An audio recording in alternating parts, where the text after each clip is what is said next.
In the heart of New York City, beneath the gleaming towers of Wall Street and the bustling streets of Manhattan, there exists another world, a world where power is measured not in profits but in fear, respect, and blood. A world where even the brightest minds can be swallowed by the shadows of ambition and violence. Paul Castellano, often referred to as the corporate Don, was a man who lived in both these worlds, and his story is one of startling contrasts: the calm, calculated strategist versus the ruthless, blood-soaked streets of the mafia. As the head of the Gambino crime family, Castellano was both revered and feared, a figure whose name carried weight not just among criminals but in the corridors of corporate boardrooms as well. His rise to power was not like that of the loud, brash mobsters who captured headlines and hearts in the public imagination. Instead, he embodied a different kind of mafia leader, one who shunned the theatrical violence of his predecessors, preferring instead the quiet, methodical machinations of a businessman. In his hands, the mob was not just an underground organization, it was an empire, and he was its CEO. But as smooth as Castellano's leadership seemed, it was built on a bedrock of danger, distrust, and bloodshed. For a man who wanted nothing more than to run the mafia like a corporation, he would soon discover that the streets of New York would never let go so easily. And in the world of the mafia, even the most calculated moves can lead to unexpected, often deadly consequences. His story is one of ambition, betrayal, and ultimately, a fall that would leave the mafia world in shock. In many ways, Castellano's story begins like so many others in the underworld, a tale of humble beginnings, born into a family where the immigrant hustle was not just a way of life but the defining characteristic of survival. His family, like so many others, had come to America with nothing but dreams of a better life. Brooklyn, where Castellano grew up, was a melting pot of Italian immigrants who made their homes in cramped apartments, struggling to make ends meet. It was here, in the streets lined with stoops and corner shops, that Castellano first began to understand the nature of power and survival. But power, in the world of the mafia, doesn't come from hard work alone, it comes from knowing the right people and making the right choices at the right time. Castellano's early years were marked by a quiet ambition. He was never the flashy, attention-grabbing type that many of the mob's more famous figures were known to be. He wasn't interested in being the loudest voice in the room or the most feared. Instead, he preferred to keep his head down, focus on the task at hand, and slowly, steadily, build his reputation. His rise through the ranks of the Gambino family was anything but ordinary. Where others relied on brute force and a reputation for violence, Castellano built his empire with an almost clinical precision, focusing on making money, running legitimate businesses, and carefully controlling every aspect of his operation. But despite his outward calm, Castellano was no stranger to violence. In the world he inhabited, violence was often the final solution, a way of solving problems that couldn't be negotiated or bribed away.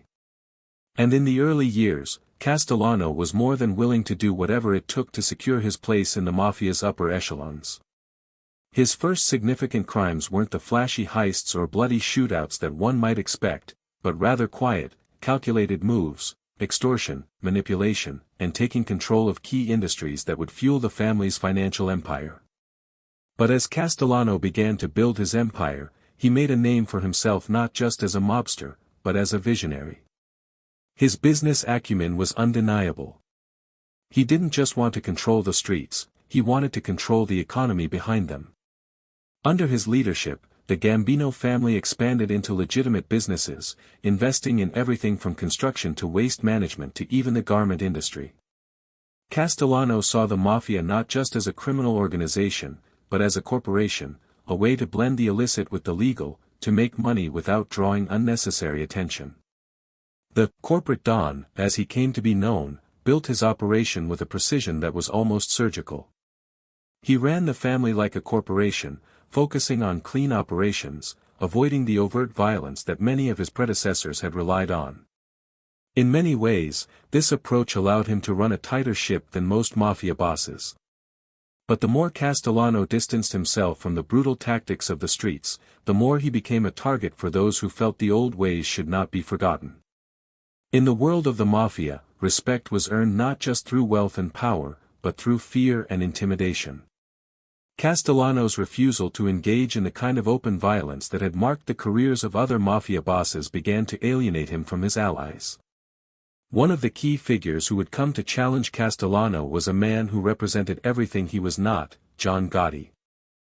Gotti, a brash, bold, and charismatic figure, was everything that Castellano was not. He was loud, fearless, and unapologetic, and his approach to running the Gambino family was rooted in the streets. He didn't care about legitimacy, he cared about power, control, and the respect that came with it.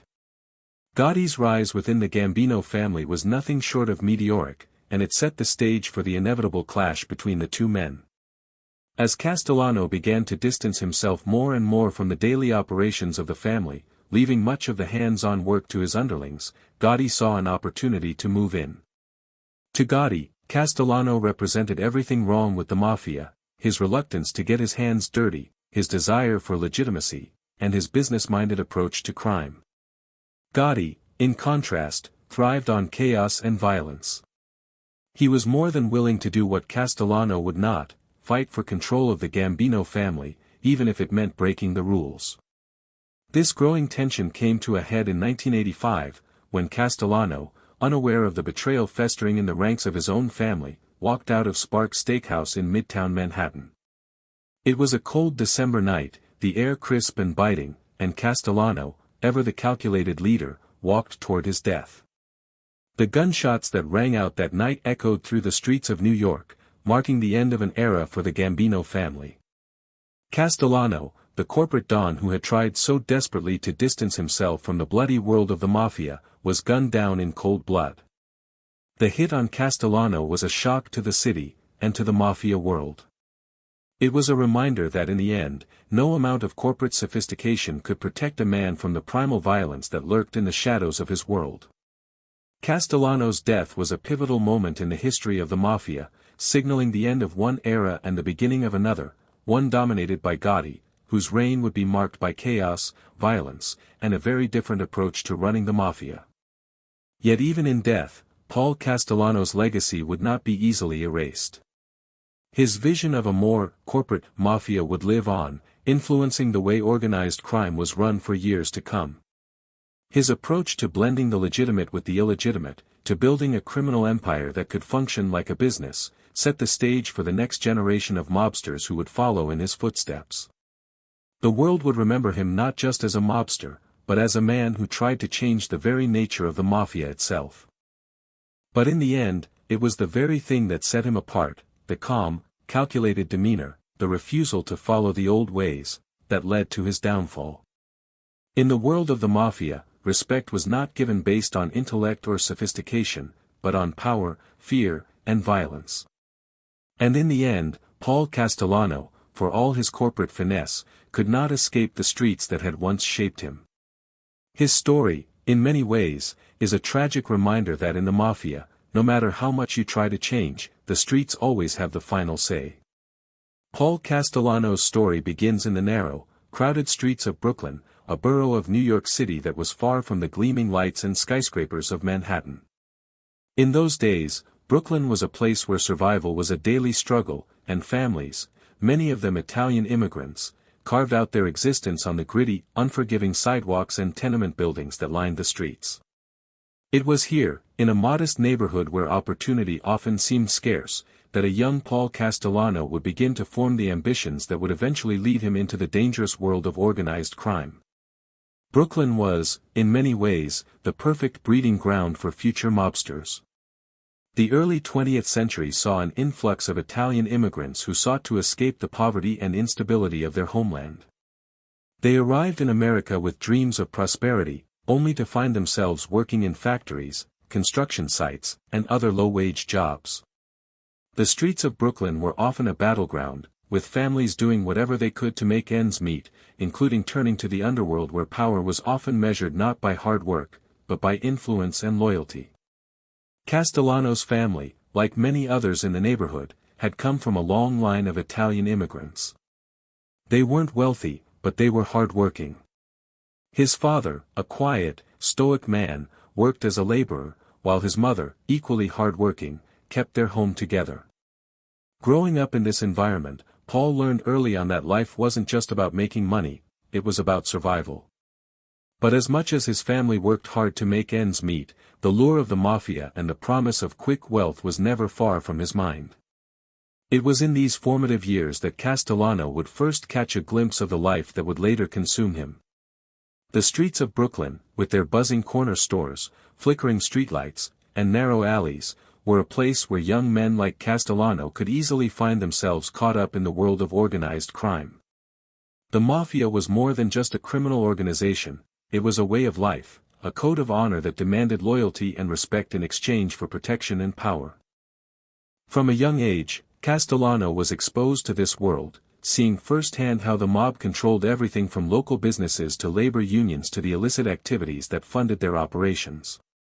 The more he saw, the more he was drawn to it. There was a certain mystique surrounding the mafia, an allure that came from the wealth, the power, and the fear that mobsters commanded. For many young men in Brooklyn, it was impossible to ignore. But Castellano was not like most of the other young men who joined the mafia. He wasn't the loud, brash type who sought attention through violent acts or flashy displays of power. Instead, he was quiet, reserved, and highly intelligent. He didn't need to be the center of attention. His mind worked differently. Where others saw the mafia as a way to gain respect through fear, Castellano saw it as a business, a system that could be run with the same level of efficiency and organization as any legitimate company. This vision of the mafia as a corporation would set him apart from many of his contemporaries, and ultimately shape his rise to power. As a young man, Castellano worked various jobs in the neighborhood, just like many of his peers. He learned the ways of the streets, but he also developed a keen sense of business and strategy. He wasn't just interested in petty theft or street-level scams, he was thinking bigger. He wanted to create an empire, a sophisticated organization that could not only control the underworld but also make money through legitimate means. While other mafia figures were content to rely on traditional methods of extortion and violence, Castellano began to think in terms of investments, businesses, and long-term power. The path to power in the mafia was never easy, and for Castellano, it was no different. He knew that in order to rise through the ranks, he would need to prove himself to the existing leaders of the Gambino family. But Castellano's method of proving himself was unlike that of many other young mobsters. While others sought to gain respect through violent acts or bloodshed, Castellano was focused on building alliances, making strategic moves, and cultivating relationships with key figures. He knew that power in the mafia came not just from the streets but from the ability to influence others and control resources. His early connections within the Gambino family were crucial. Castellano wasn't interested in the street-level operations that made other mobsters rich, he was after something bigger. He began to work his way into the more sophisticated aspects of the mafia's operations, focusing on areas like construction, labor unions, and other legitimate businesses that could be used to launder money and generate wealth. This corporate approach to the mafia was what ultimately set him apart from many of his contemporaries, who were more interested in flaunting their power through violence than building a lasting empire. As Castellano gained more influence within the Gambino family, he began to solidify his position in the underworld. He carefully cultivated his reputation as a man who could get things done, a man who understood the importance of both subtlety and power. While other mobsters were content to rule through fear, Castellano preferred to operate from behind the scenes, using his intelligence and business acumen to quietly build an empire that would one day rival the most powerful criminal organizations in the world. But the rise of Paul Castellano was not without its challenges. The mafia was a world of constant intrigue, with power struggles and shifting alliances threatening to undo even the most carefully laid plans. While Castellano was building his empire, he was also making enemies, both within the Gambino family and in other mafia families. Castellano's approach, which was seen by some as too corporate and not in keeping with the mafia's traditional values, alienated many of the old guard. They were uncomfortable with his focus on legitimate businesses, his refusal to engage in the kind of violent, blood-soaked tactics that had defined the mafia for decades. But Castellano's ability to navigate these tensions, to play the long game and build his power from the shadows, allowed him to rise to the top of the Gambino family.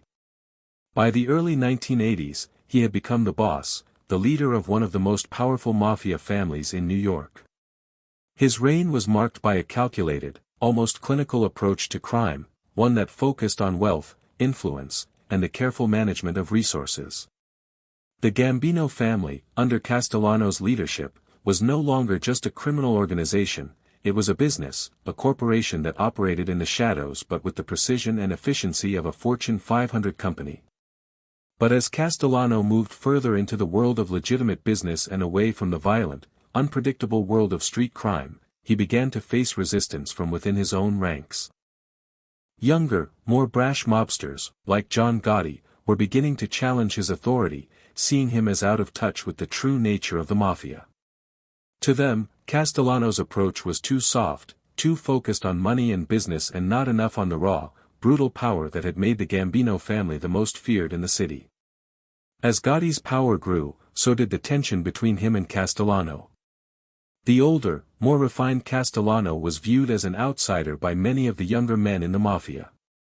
He was seen as a man who had forgotten the roots of the family, a man who had traded the brutal realities of the streets for the comfort of boardrooms and business deals. And as Gotti's influence expanded, the simmering tension between the two men grew, setting the stage for a dramatic and bloody conflict that would eventually lead to Castellano's downfall. Through it all, Castellano remained calm and composed, focused on the long-term goal of securing his family's place at the top of the underworld. But as Gotti's rise continued, it became clear that the Gambino family's days under Castellano's leadership were numbered. The streets of Brooklyn, which had once been a place of promise and ambition, were about to become a battlefield, and Castellano's carefully built empire was about to face its greatest challenge yet.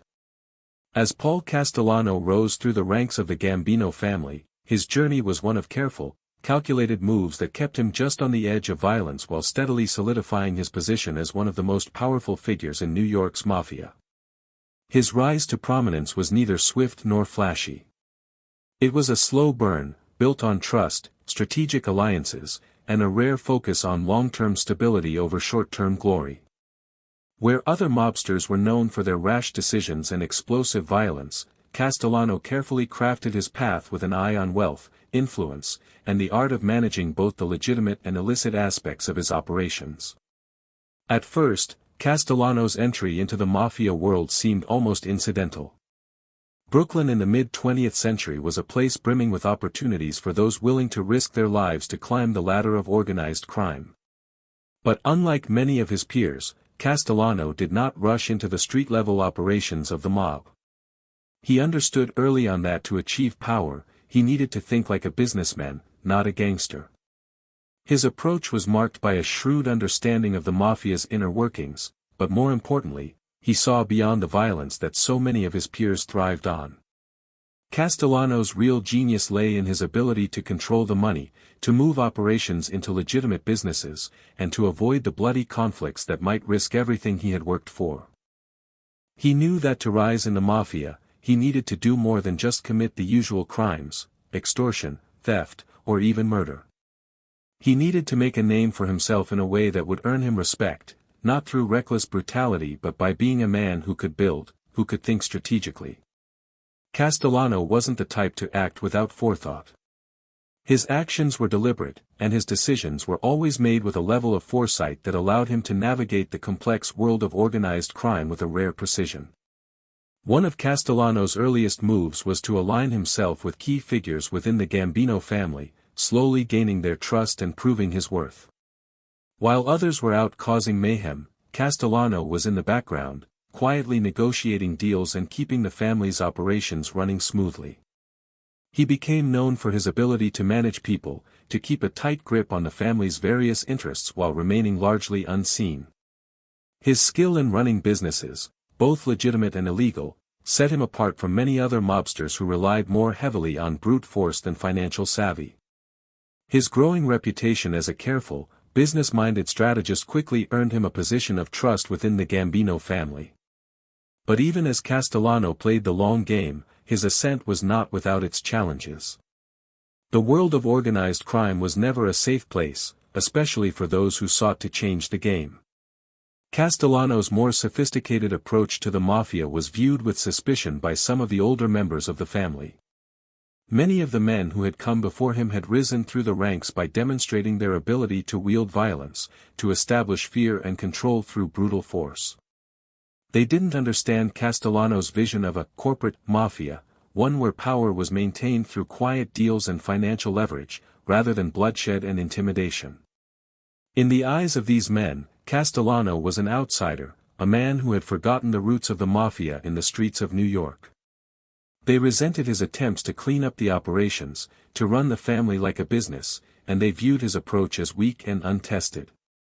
Despite these challenges, Castellano remained focused on his goal.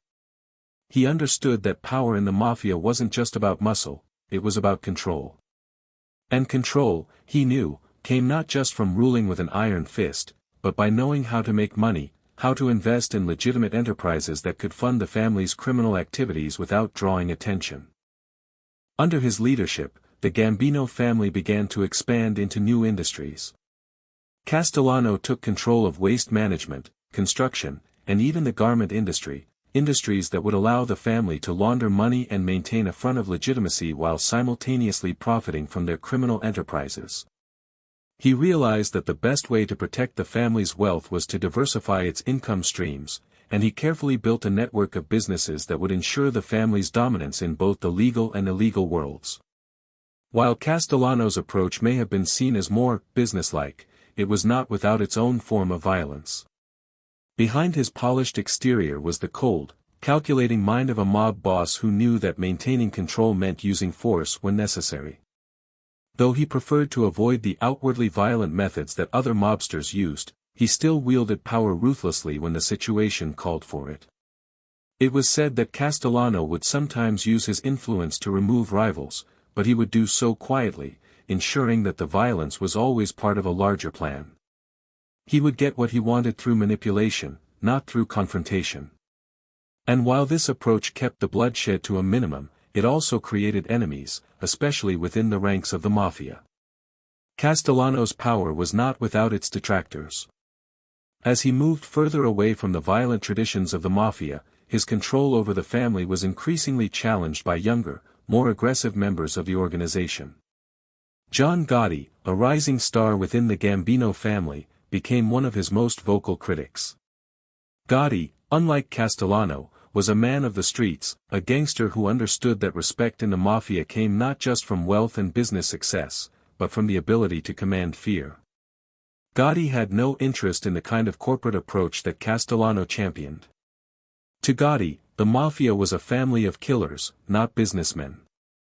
He believed that the mob had lost its edge under Castellano's leadership, and he was determined to restore it.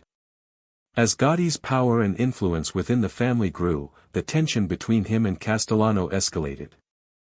The Gambino family was a boiling pot of political intrigue, and the simmering rivalry between the old guard and the new blood threatened to tear it apart. Castellano's leadership, which had once seemed so steady and composed, was now beginning to show cracks. His refusal to embrace the violence that had once defined the mafia created a power vacuum that Gotti was eager to exploit. He began to challenge Castellano more openly, gaining support from other members of the family who shared his views on how the mafia should be run. In the end, it wasn't just Gotti's challenge to Castellano's leadership that would lead to his downfall, it was Castellano's inability to adapt to the changing times. As the mafia became more ruthless, more chaotic, and more violent, Castellano's more reserved, businesslike approach to crime began to look outdated. The younger generation of mobsters saw Castellano as weak, unwilling to do whatever it took to maintain power. They believed that the only way to survive in the underworld was through fear, violence, and domination. Castellano's refusal to embrace this philosophy ultimately led to his isolation within the mafia, and his enemies began to close in. The family's growing unrest came to a head in 1985, when Castellano was gunned down in a public assassination outside of Sparks Steakhouse in Midtown Manhattan. The hit was not just the end of Castellano's reign, but also the end of an era in the Gambino family. His death marked a dramatic shift in the way the mafia would be run, and the power vacuum left behind would soon be filled by none other than John Gotti, who would go on to lead the family with a very different vision of what it meant to be a mob boss. While Castellano's reign was ultimately short-lived, his legacy lived on in the way he transformed the mafia. He had tried to change the very nature of organized crime, introducing a more refined, corporate approach that would leave an indelible mark on the world of the mob. Though he would not live to see the full impact of his vision, his influence would be felt for years to come. The contrast between Castellano's calculated, business-minded leadership and the violence of his successor, Gotti, serves as a stark reminder of the ever-changing nature of power in the mafia, and how even the most carefully laid plans can be upended by ambition, violence, and betrayal. Paul Castellano's ascent through the ranks of the Gambino family was not just a matter of rising to power, it was a careful, deliberate strategy to reshape the mafia in his own image. Where others saw the mafia as a vehicle for violence and intimidation, Castellano saw it as a potential empire, a business to be built, managed, and grown. His early years were a mixture of street-level operations, small-time crime, and slow, meticulous progress through the underworld's hierarchical structure. Castellano's ability to avoid the flashiness and brutality of other gangsters was what set him apart, but it was also what would ultimately make him both revered and despised in equal measure. In the early days, Castellano was not one to engage in the high-profile crimes that often defined a mobster's reputation.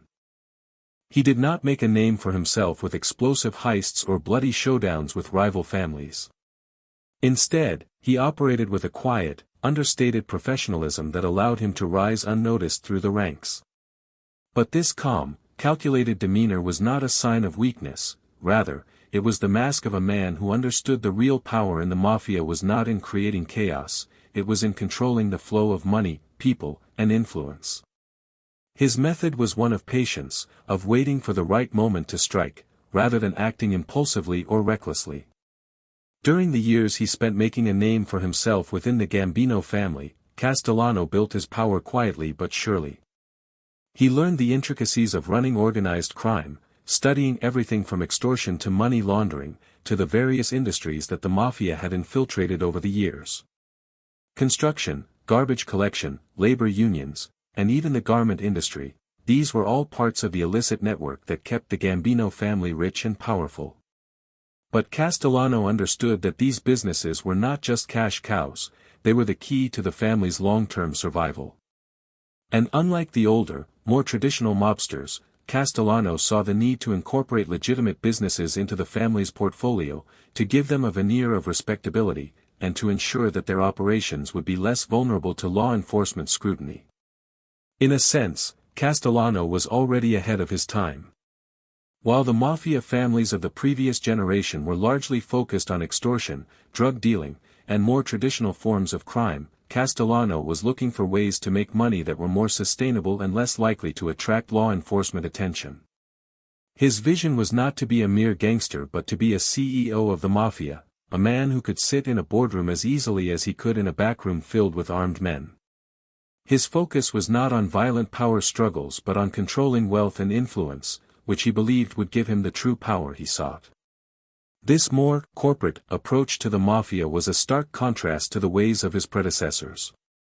In the violent, unpredictable world of organized crime, there were few who operated like Castellano. The men who had come before him were fighters, ruled by emotions and passion, quick to anger, quick to kill, quick to make a statement. But Castellano understood that the most effective form of power was one that was quiet, steady, and unshakable.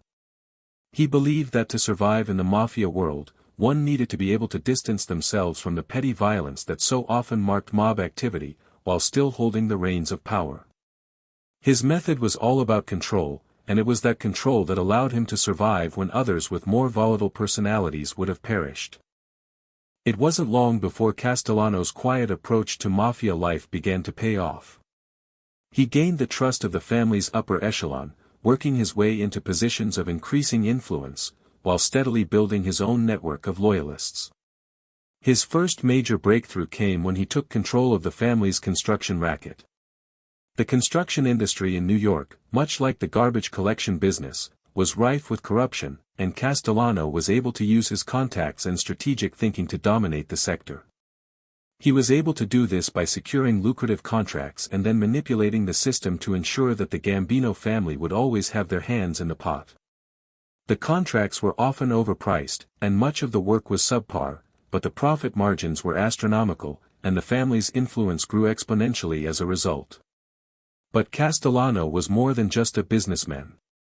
He was a mastermind of organization. Under his leadership, the Gambino family grew into a well-oiled machine, one that ran like any successful company, except this company was rooted in crime. Castellano didn't rely on random acts of violence or chaotic infighting to maintain control. Instead, he established an intricate system of operations that spanned both the criminal and legitimate worlds. He carefully distributed power among his most trusted lieutenants, giving them responsibility for specific sectors of the family's operations, whether that was labor unions, construction projects, or waste management. These lieutenants, in turn, helped Castellano maintain control over an expanding empire while ensuring that there was always money flowing into the family's coffers. But while Castellano was building an empire, the world around him was beginning to change. The mafia, and the Gambino family in particular, had long been the dominant force in New York's criminal underworld, but new players were emerging. Younger, more aggressive mobsters like John Gotti were rising through the ranks, and their approach to the mafia was far different from Castellano's. Gotti, for all his charisma and ruthlessness, believed that the mafia should be run with an iron fist, through violence, intimidation, and fear. Castellano, on the other hand, wanted to keep the family's operations as clean as possible. He preferred to stay out of the spotlight and keep things running smoothly behind the scenes. In his mind, the mafia was no longer just a criminal operation, it was a business, and like any business, it needed to run efficiently and without disruption. However, Castellano's vision for the family was not one that all members shared. To the older, more traditional mobsters, Castellano's approach was seen as weak. They didn't understand why he was reluctant to engage in the violence and chaos that had once defined the mafia. They saw him as a businessman, not a gangster, and they resented him for it. Meanwhile, younger members of the family, like Gotti, believed that Castellano's refusal to engage in the more violent aspects of mafia life made him unfit to lead. They wanted a boss who was feared and respected, someone who would not hesitate to use violence to establish dominance. Gotti, in particular, saw Castellano as a man who was out of touch with the realities of the streets. To Gotti, a real mob boss didn't sit behind a desk and make business deals, he ruled with power and force. The growing tension between Castellano's corporate approach and the more traditional, violent approach of men like Gotti was only the beginning of what would become a tragic and bloody conflict. But while Castellano may have been at odds with the younger generation, he was still in control of the Gambino family. His methods, though seen as unconventional, had made him the most powerful figure in the mafia, and his carefully crafted empire seemed unshakable. Yet even as he looked down from the heights of power, there were cracks forming in the foundation of his empire. The competition, the backstabbing, and the ever-present threats of betrayal were becoming more pronounced as Castellano's leadership was increasingly questioned. The Gambino family had always been a world where loyalty was tested, and now, it seemed that even the most loyal members of the family were questioning their allegiance. In the cutthroat world of organized crime, no one could ever rest too comfortably, not even someone as strategic and controlled as Castellano. The storm that was brewing within the Gambino family would eventually culminate in a violent, tragic confrontation that would change the mafia forever. But before that moment arrived, Castellano was left to grapple with a question that haunted every leader in the mafia: could a business-minded approach to organized crime survive in a world built on power, fear, and blood? Could a man who believed in running the mafia like a corporation, clean, organized, and free from unnecessary violence, remain in control as the streets around him became more violent, more unpredictable, and more dangerous?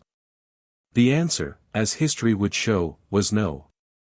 The tension within the Gambino family was building, almost imperceptibly at first, but with each passing day, the cracks in Paul Castellano's leadership began to widen.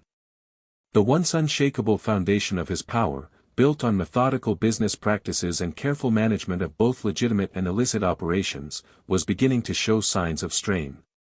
Despite his dominance in the construction and waste management industries, despite his well-oiled operation that resembled a corporate empire more than a mafia family, Castellano was no longer the unquestioned boss he once was. The younger generation within the family was growing restless, and one figure in particular, John Gotti, was gaining influence. Gotti was a man who personified everything Castellano was not. He was brash, bold, and willing to do whatever it took to seize power. Where Castellano saw the mafia as a business to be managed with finesse and caution, Gotti saw it as a battlefield, a place where dominance was achieved through violence, fear, and respect. Castellano's reluctance to engage in street-level violence, his hesitance to dirty his hands in the same way that Gotti and his followers had done, made him seem weak in the eyes of many of the family's younger members. To them, Castellano's detachment from the day-to-day operations of the family, his insistence on avoiding unnecessary bloodshed, was a sign that he no longer understood the true nature of the mafia. They wanted a leader who was willing to get his hands dirty, to do what was necessary to keep the family on top. It wasn't just Gotti's personality that put him at odds with Castellano, it was his vision for the future of the Gambino family.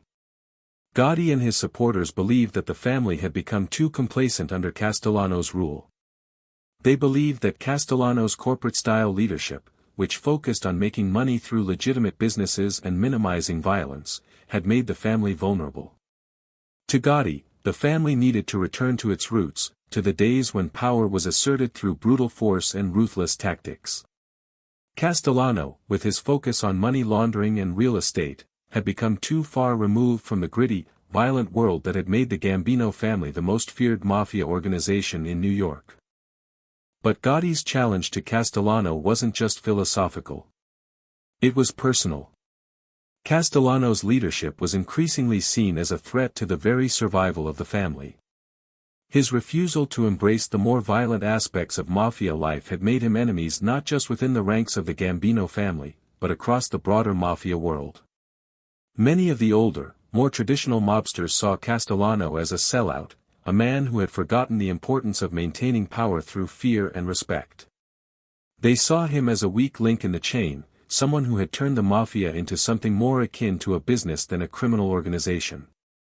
And in the cutthroat world of the mafia, that kind of weakness was not to be tolerated. As the tension mounted, it became clear that a confrontation was inevitable. Castellano, for all his power, was losing control of the family. Gotti, on the other hand, was gaining ground. He was a charismatic, dynamic figure who inspired loyalty in his followers. He had the reputation of a man who would stop at nothing to achieve his goals, and this reputation resonated with those in the family who felt that Castellano had lost touch with what it meant to be a true mob boss. Gotti's supporters began to rally behind him, and Castellano found himself increasingly isolated. His refusal to engage in the kind of brutal power struggle that had defined mafia life for generations made him seem weak, even though his methods had built the Gambino family into an economic powerhouse. The final straw came in 1985, when Castellano made the decision to distance himself further from the street-level activities of the family. He had been the head of the Gambino family for nearly a decade, but in that time, he had never been involved in the family's violent operations to the extent that many expected. Castellano was a man who preferred to sit back, oversee the family's businesses, and let others handle the dirty work. To his mind, this was the best way to run the family. He wanted to keep the business side clean, to avoid attracting attention from law enforcement or rival families. But to Gotti and his supporters, this was not leadership, it was avoidance. Castellano's decision to stay out of the family's violent affairs gave Gotti the opportunity he had been waiting for. Gotti's rising power and influence made it clear that he would stop at nothing to take control of the Gambino family. In the world of the mafia, leadership was determined not by wealth or intelligence, but by the ability to command respect through power and violence. Castellano, for all his success in building the family's criminal empire, had failed to understand this fundamental truth. As Gotti's influence grew, it became clear that a power struggle was on the horizon, and it was only a matter of time before one of them would have to fall. The final confrontation came in December of 1985, when Castellano made the fateful decision to dine at Sparks Steakhouse, a popular restaurant in Midtown Manhattan. The decision to meet his associates there would prove to be one of the last of his life. As he stepped out of the restaurant that cold winter night, Castellano was met with the coldest of receptions. As he and his bodyguard made their way to the car, a group of gunmen, sent by Gotti, opened fire. Castellano was hit multiple times, and within seconds, his life came to a violent, bloody end. The hit was not just a personal betrayal, it was a statement. It was Gotti's way of sending a clear message to the mafia world: the old guard was dead, and a new era had begun. The assassination of Paul Castellano was a pivotal moment in the history of the Gambino family. It marked the end of one era and the beginning of another. For Gotti, the hit on Castellano was a triumphant moment. He had finally removed the man who had become an obstacle to his vision for the family, and he was now in a position to take control. The way was clear for Gotti to assume leadership, and he would go on to rule the Gambino family with a brutal, violent hand. Under his leadership, the family would return to its roots, engaging in the kind of violent, high-profile crimes that Castellano had shied away from. But while Gotti's reign would be marked by power and violence, it would also be his downfall. The same ruthlessness that had brought him to the top would eventually lead to his imprisonment and conviction, but that would come later. For now, Gotti stood at the pinnacle of his power, the new boss of the Gambino family, and the world would soon learn that the era of Paul Castellano, the corporate don, was officially over. Castellano's death sent shockwaves through the mafia world. His carefully crafted vision of the mafia as a sophisticated, business-oriented empire was shattered in an instant. The Gambino family, once a shining example of organized crime's potential for legitimacy, was now a family ruled by fear, violence, and ruthless ambition. But even in death, Castellano's legacy lived on. His attempt to reshape the mafia, to transform it into something more organized, more corporate, was a vision that would continue to influence the underworld for years to come. His story serves as a stark reminder of the ever-changing nature of the mafia and the power struggles that ultimately define its leaders. And in the end, it was not Castellano's intelligence, wealth, or business acumen that saved him, it was the willingness to embrace violence, to rule with an iron fist, that made the difference between life and death in the world of organized crime. Paul Castellano's death in December 1985 marked not only the end of his reign as the head of the Gambino family but also a pivotal moment in the history of organized crime in New York. His assassination outside Sparks Steakhouse was a defining moment that reverberated throughout the underworld, signaling the end of an era and the beginning of another. The calm, corporate-style leadership he had championed gave way to a more violent, chaotic vision of the mafia, one that would be led by John Gotti, who had orchestrated Castellano's downfall. But Castellano's legacy, though cut short by the bullet, left a lasting imprint on the Gambino family, the mafia itself, and the very nature of organized crime in America. In the days following Castellano's death, the power vacuum within the Gambino family was palpable. Gotti, who had long been maneuvering for control, found that the path to leadership was now clear. The violent elimination of Castellano had sent a clear message to the family: the old guard was gone, and a new leader had emerged, one who would rule with the ruthless hand that Castellano had failed to use. Gotti's rise to power was not a sudden thing, but rather the result of years of building alliances, expanding his influence, and waiting for the right moment to strike. The death of Castellano gave him that moment, and he wasted no time in consolidating his power. For Gotti, the moment was not just a victory, it was an opportunity to reshape the family in his own image. Under Castellano's leadership, the Gambino family had become a sophisticated, business-oriented organization, with a focus on legitimate enterprises and financial growth. But Gotti had little interest in that kind of leadership. To him, the mafia was not a business to be managed like a corporation, it was an empire to be built through fear, violence, and intimidation. Gotti believed that the mafia's strength lay in its ability to instill fear in both the public and its enemies. He wanted to return the family to its roots, to a time when the mafia was feared for its brutality as much as its wealth. And to do that, he needed to erase the influence of Castellano's more polished, business-like vision of the mafia. In the months after Castellano's murder, Gotti moved swiftly to solidify his position as the boss of the Gambino family. He reached out to key members of the family, making deals and forging alliances to ensure their loyalty. His charisma and larger-than-life persona made him a natural leader, and many of the family's members, especially those who had been disillusioned with Castellano's leadership, were eager to support him. Gotti's influence grew rapidly as he expanded his control over the family's operations. The first major test of his leadership came when he faced the issue of the family's front operations, particularly the legitimate businesses that Castellano had carefully cultivated to ensure the family's financial stability.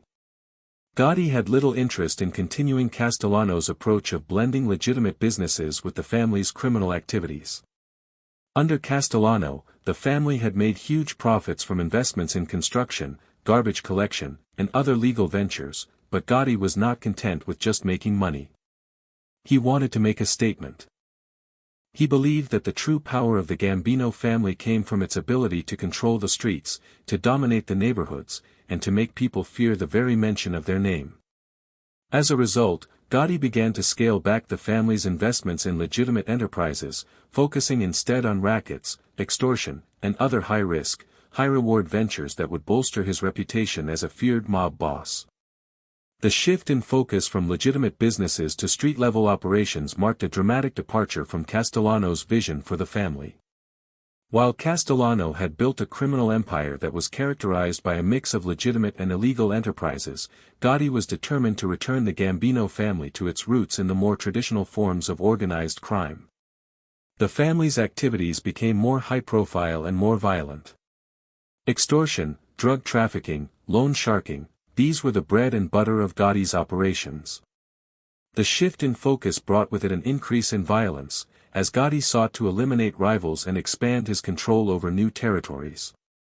It was a return to the kind of power struggle that had defined the mafia for decades. But Gotti's rise was not without its challenges.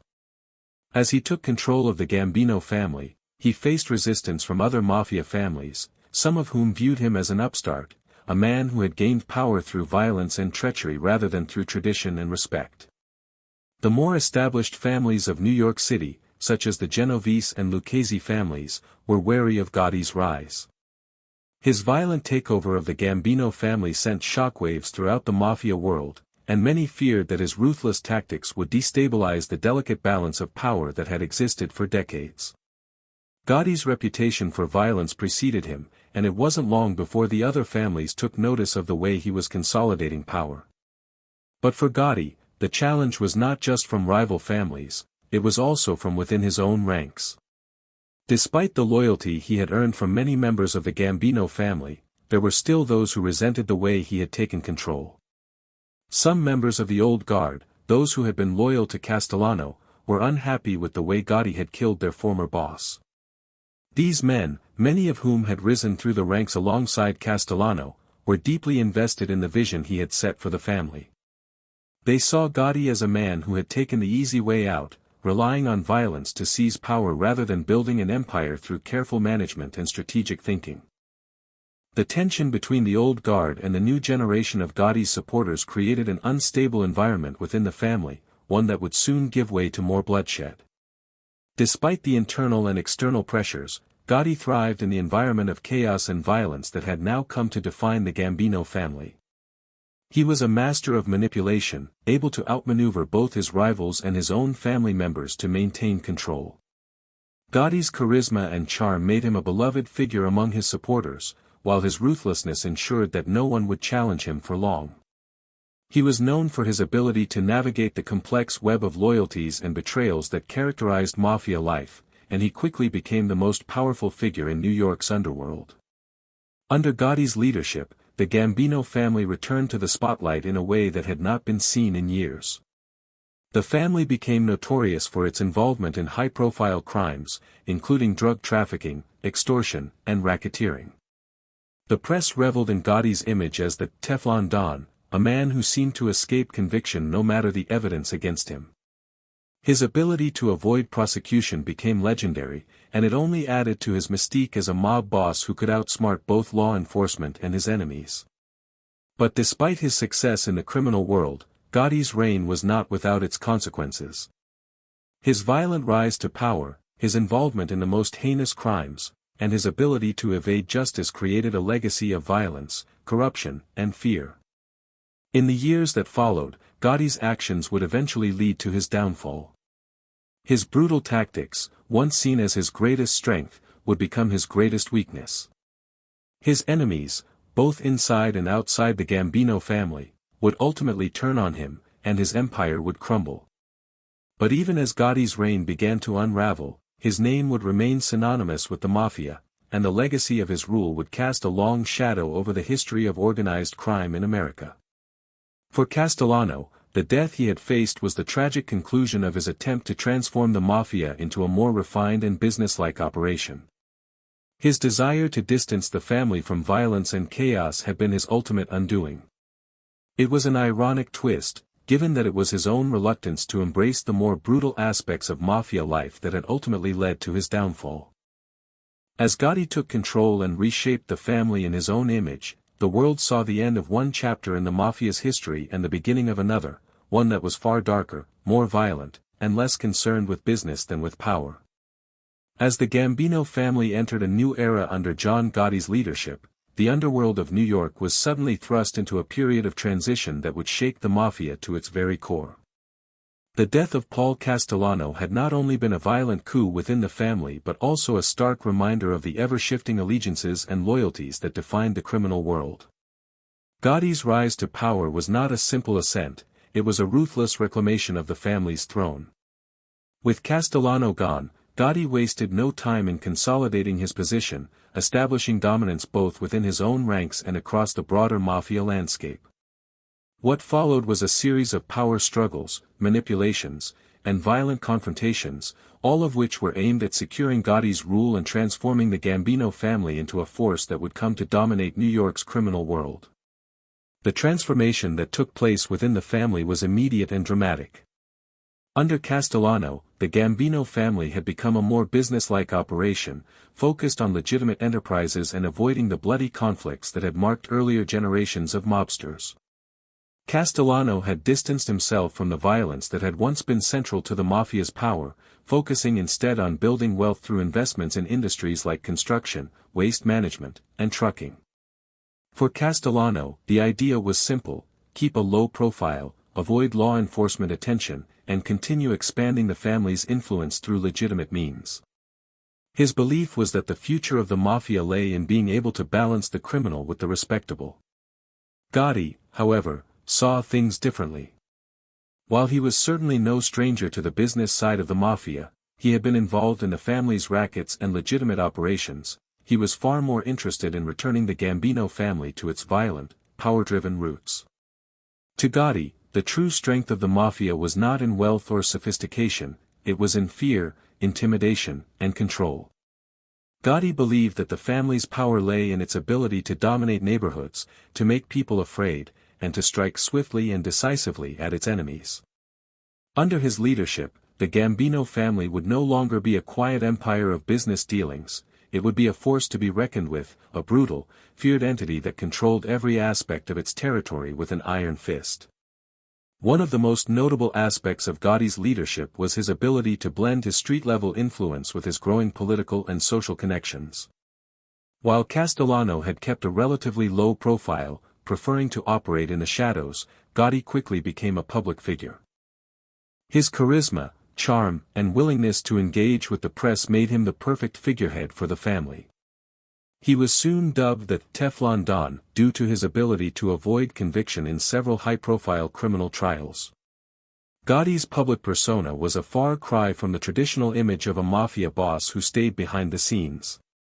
He knew how to manipulate the media, and his ability to play the press made him a household name. His carefully crafted image as a charismatic and untouchable mob boss only served to elevate his status within the mafia and among the public. But behind the facade of the charming, suave gangster lay a cold and calculating mind that was unafraid to use violence to achieve his goals.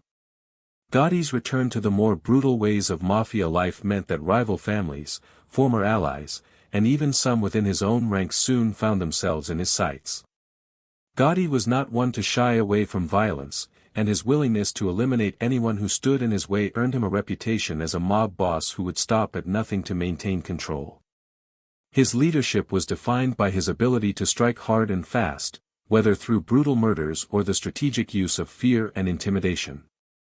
One of the most notable displays of Gotti's ruthless streak came with his elimination of those who he perceived as threats within the Gambino family. While Castellano had maintained a relatively stable leadership, Gotti's rise marked the beginning of a more volatile era. The old guard, many of whom had been loyal to Castellano and resented Gotti's violent takeover, were swiftly sidelined or eliminated. The most prominent of these figures was Salvatore "Sammy the Bull" Gravano, a key ally of Gotti who played a crucial role in Castellano's assassination. Gravano, who had initially been one of Gotti's most trusted lieutenants, would eventually become a key witness against him, betraying the mob boss in a federal trial. Gravano's decision to cooperate with the government marked a dramatic turn in the life of John Gotti and signaled that even the most trusted figures in the mafia were not immune to betrayal. The Gambino family under Gotti became a family defined by its unpredictability. The days of careful, business-minded operations were over. Gotti's leadership ushered in a new era of violence, extortion, and racketeering that brought the family to new heights of power, but it also planted the seeds for its eventual downfall. Under Gotti, the Gambino family became notorious for its involvement in everything from drug trafficking to loan sharking, all while maintaining an air of invincibility. Gotti's decision to return to the old ways of the mafia, where control was asserted through fear and brutality, seemed to pay off in the short term. The family's power expanded, and their operations became more profitable as Gotti made a name for himself as a mob boss who could get things done, no matter the cost. But as Gotti consolidated his power, the cracks in his leadership began to show. While he was undeniably successful at maintaining control over the family, his violent, unpredictable nature also made him enemies both within and outside the Gambino family. His willingness to kill at a moment's notice alienated some of his closest allies, and as his reign continued, Gotti began to rely more and more on his ability to eliminate threats with violence rather than through diplomacy or negotiation. His increasing isolation from the rest of the mafia world, coupled with his growing arrogance and sense of invincibility, set the stage for his eventual downfall. The turning point came in the early 1990s, when Gotti's criminal activities began to catch up with him. Despite his best efforts to avoid law enforcement attention, the FBI and other agencies had been building a case against him for years. In 1992, Gotti was arrested and charged with a wide range of crimes, including murder, racketeering, and conspiracy. His previous ability to escape conviction through clever legal maneuvers and his manipulation of the media had only taken him so far. This time, however, Gotti's luck ran out. The trial that would ultimately convict Gotti was a spectacle, with the prosecution presenting overwhelming evidence of his criminal activities. The case against Gotti was built on wiretaps, testimony from former associates, and the damning evidence of his involvement in several murders and illegal rackets. But the real blow to Gotti's defense came when his former confidant, Salvatore Gravano, turned state's witness.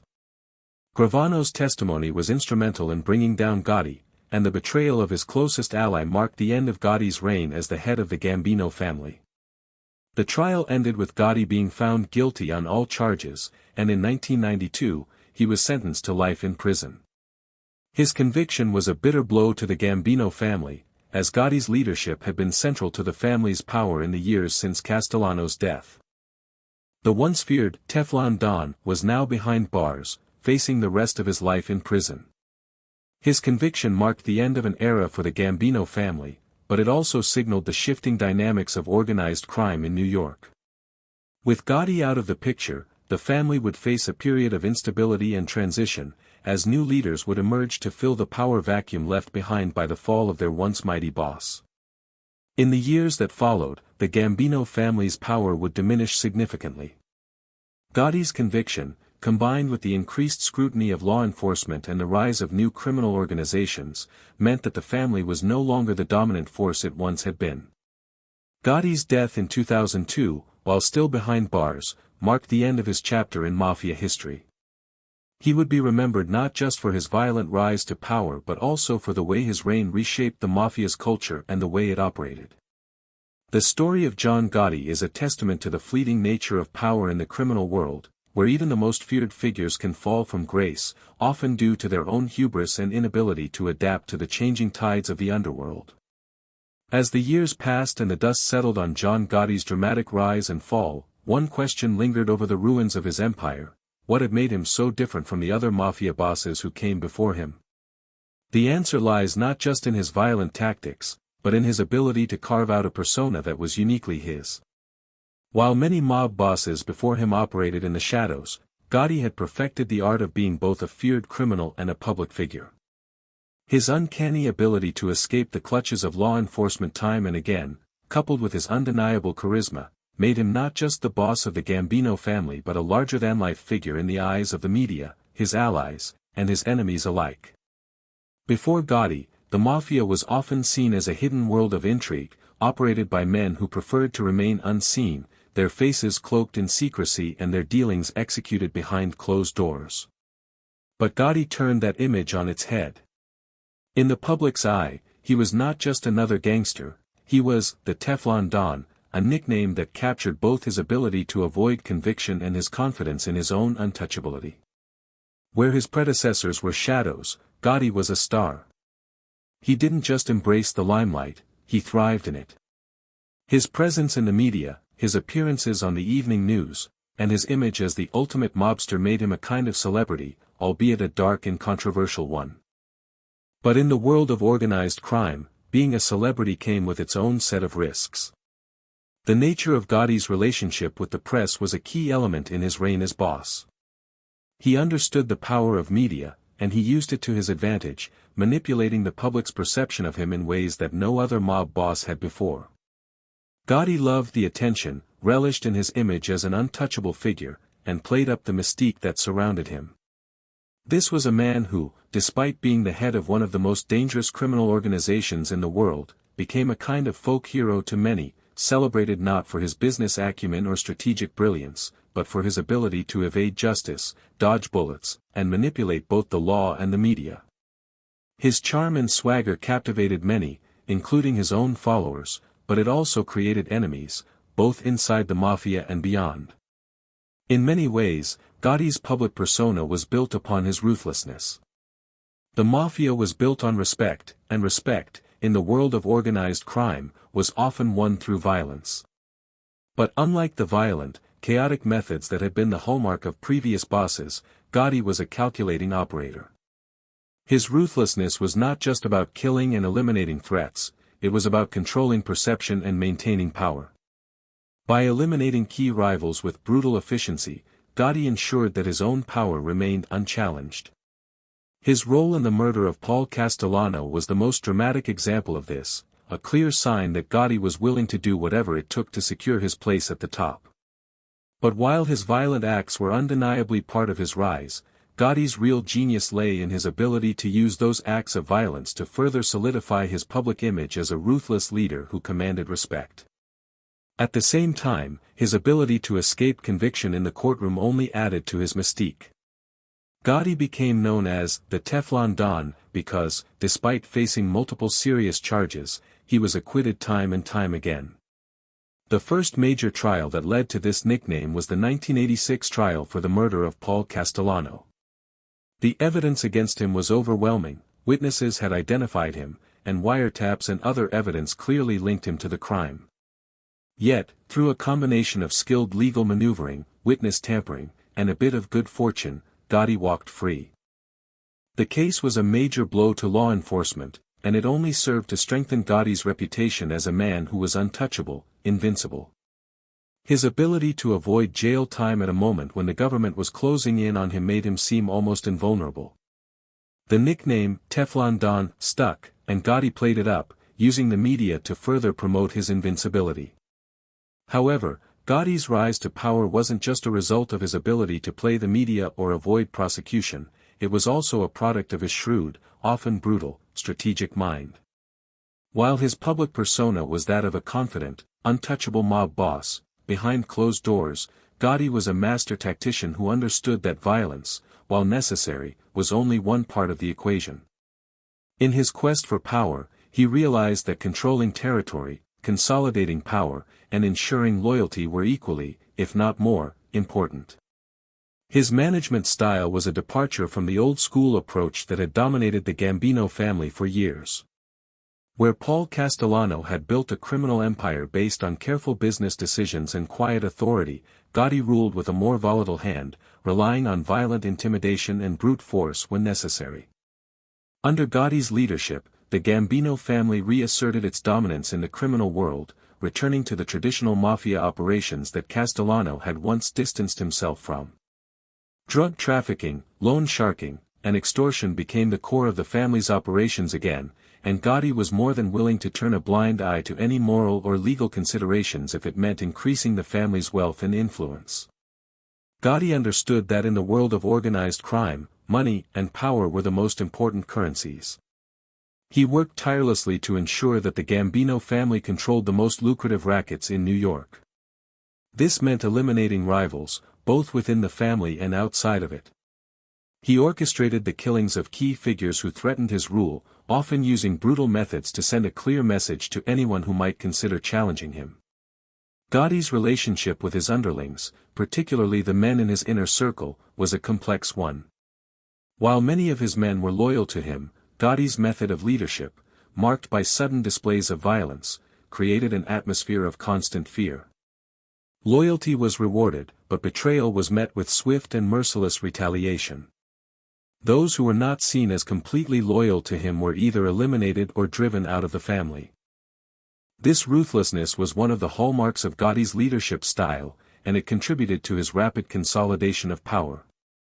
But it also sowed the seeds of his eventual downfall, as men like Salvatore, Sammy the Bull, Gravano, once considered among Gotti's most trusted allies, would later turn against him.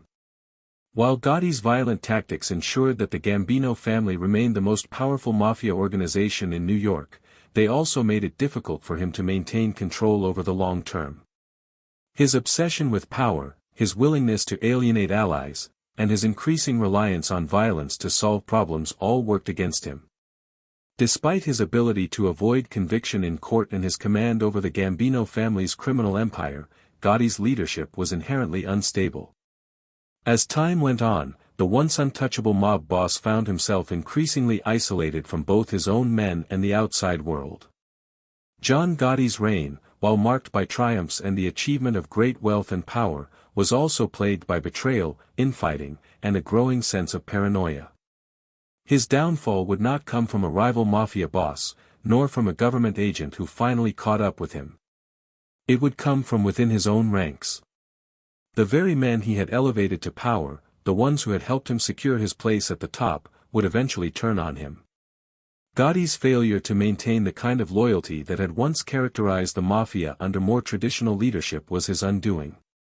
His inability to adapt to the changing dynamics of the criminal world, combined with his growing arrogance and reliance on violence, left him vulnerable to those closest to him. The fall of John Gotti is a story of how the pursuit of power can ultimately destroy the very thing it seeks to build. Gotti's rise to prominence was swift and meteoric, but the same traits that made him such a successful leader, his violence, his ability to manipulate the media, and his ruthlessness, also set the stage for his inevitable collapse.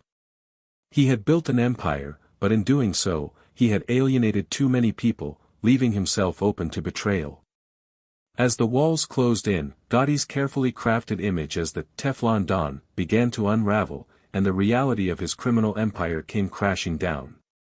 By the time he was convicted and sentenced to life in prison, his reign as the boss of the Gambino family had already begun to fade, and the era of the modern mafia boss was over. The mafia world that John Gotti had once dominated was not just a world of crime, it was a world of strategy, deception, and raw power, a world where loyalty could be bought and sold, and where respect was earned not just through wealth or intelligence, but through sheer will and force. Gotti, for all his charisma and media appeal, was deeply entrenched in the brutal reality of this world. He understood that the mafia wasn't just a family business, it was a kingdom. A kingdom that required constant vigilance, ruthlessness, and, above all, control. Gotti's rise to power in the Gambino family was a reflection of his deep understanding of these principles. From the moment he stepped into the shoes of boss, he knew that his leadership style would have to be different from that of his predecessors. Paul Castellano had led the family with an almost corporate-style mindset, avoiding unnecessary violence, focusing on legitimate businesses, and maintaining a low profile. But to Gotti, this approach was not just ineffective, it was a weakness. Castellano's reluctance to embrace violence, his unwillingness to dirty his hands, had left the Gambino family vulnerable. Gotti knew that in the world of organized crime, power was not just about making money, it was about making people fear you. It was about being the person who could not be touched, whose decisions were final, and whose wrath was swift and merciless. This understanding of power led Gotti to reshape the family in his own image, prioritizing violence and intimidation above all else. His early days as boss were marked by a series of violent actions that sent a clear message to both his allies and his enemies: Gotti was in charge, and he would stop at nothing to ensure his reign. The first of these actions, of course, was the brutal murder of Paul Castellano, the event that solidified Gotti's place at the top. But Castellano's death was just the beginning of a new chapter for the Gambino family. In the months and years that followed, Gotti took full control of the family's operations, overseeing a range of criminal activities that included drug trafficking, loan sharking, extortion, and more. He was not just a mob boss, he was a symbol of fear, a living legend who controlled the streets of New York with an iron fist. But the violence didn't stop with Castellano's death. Gotti's leadership was defined by a brutal series of power struggles and eliminations of anyone who threatened his rule. The very men who had helped him climb to the top were often the first to be discarded once they became a liability. Gotti's ruthlessness was legendary, and it didn't take long for his enemies, both within the mafia and outside of it, to realize that the new boss of the Gambino family was someone to be feared. One of the most infamous displays of Gotti's ruthlessness came when he orchestrated the murder of his former associate, Salvatore "Sammy the Bull" Gravano. Gravano had been instrumental in the assassination of Castellano, and for a time, he was one of Gotti's most trusted lieutenants.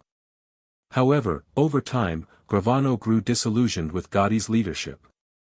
As Gotti became more paranoid and unstable, Gravano saw an opportunity to take control of the family for himself. Gotti, ever the strategist, knew that he could not allow this kind of insubordination to go unpunished. But the situation was complicated. Gravano was not just a subordinate, he was a key player in the family's operations, and his loyalty was crucial to Gotti's success. In a stunning act of betrayal, Gravano turned against Gotti, becoming one of the most high-profile mob turncoats in history. His testimony would go on to play a pivotal role in convicting Gotti, and it would ultimately bring down not just Gotti, but the entire Gambino family. The fallout from Gravano's decision to cooperate with the government was immense, and it left Gotti exposed in ways he had never imagined. Gotti's once unshakable image as the Teflon Don began to crack, as he realized that even those closest to him were capable of betrayal.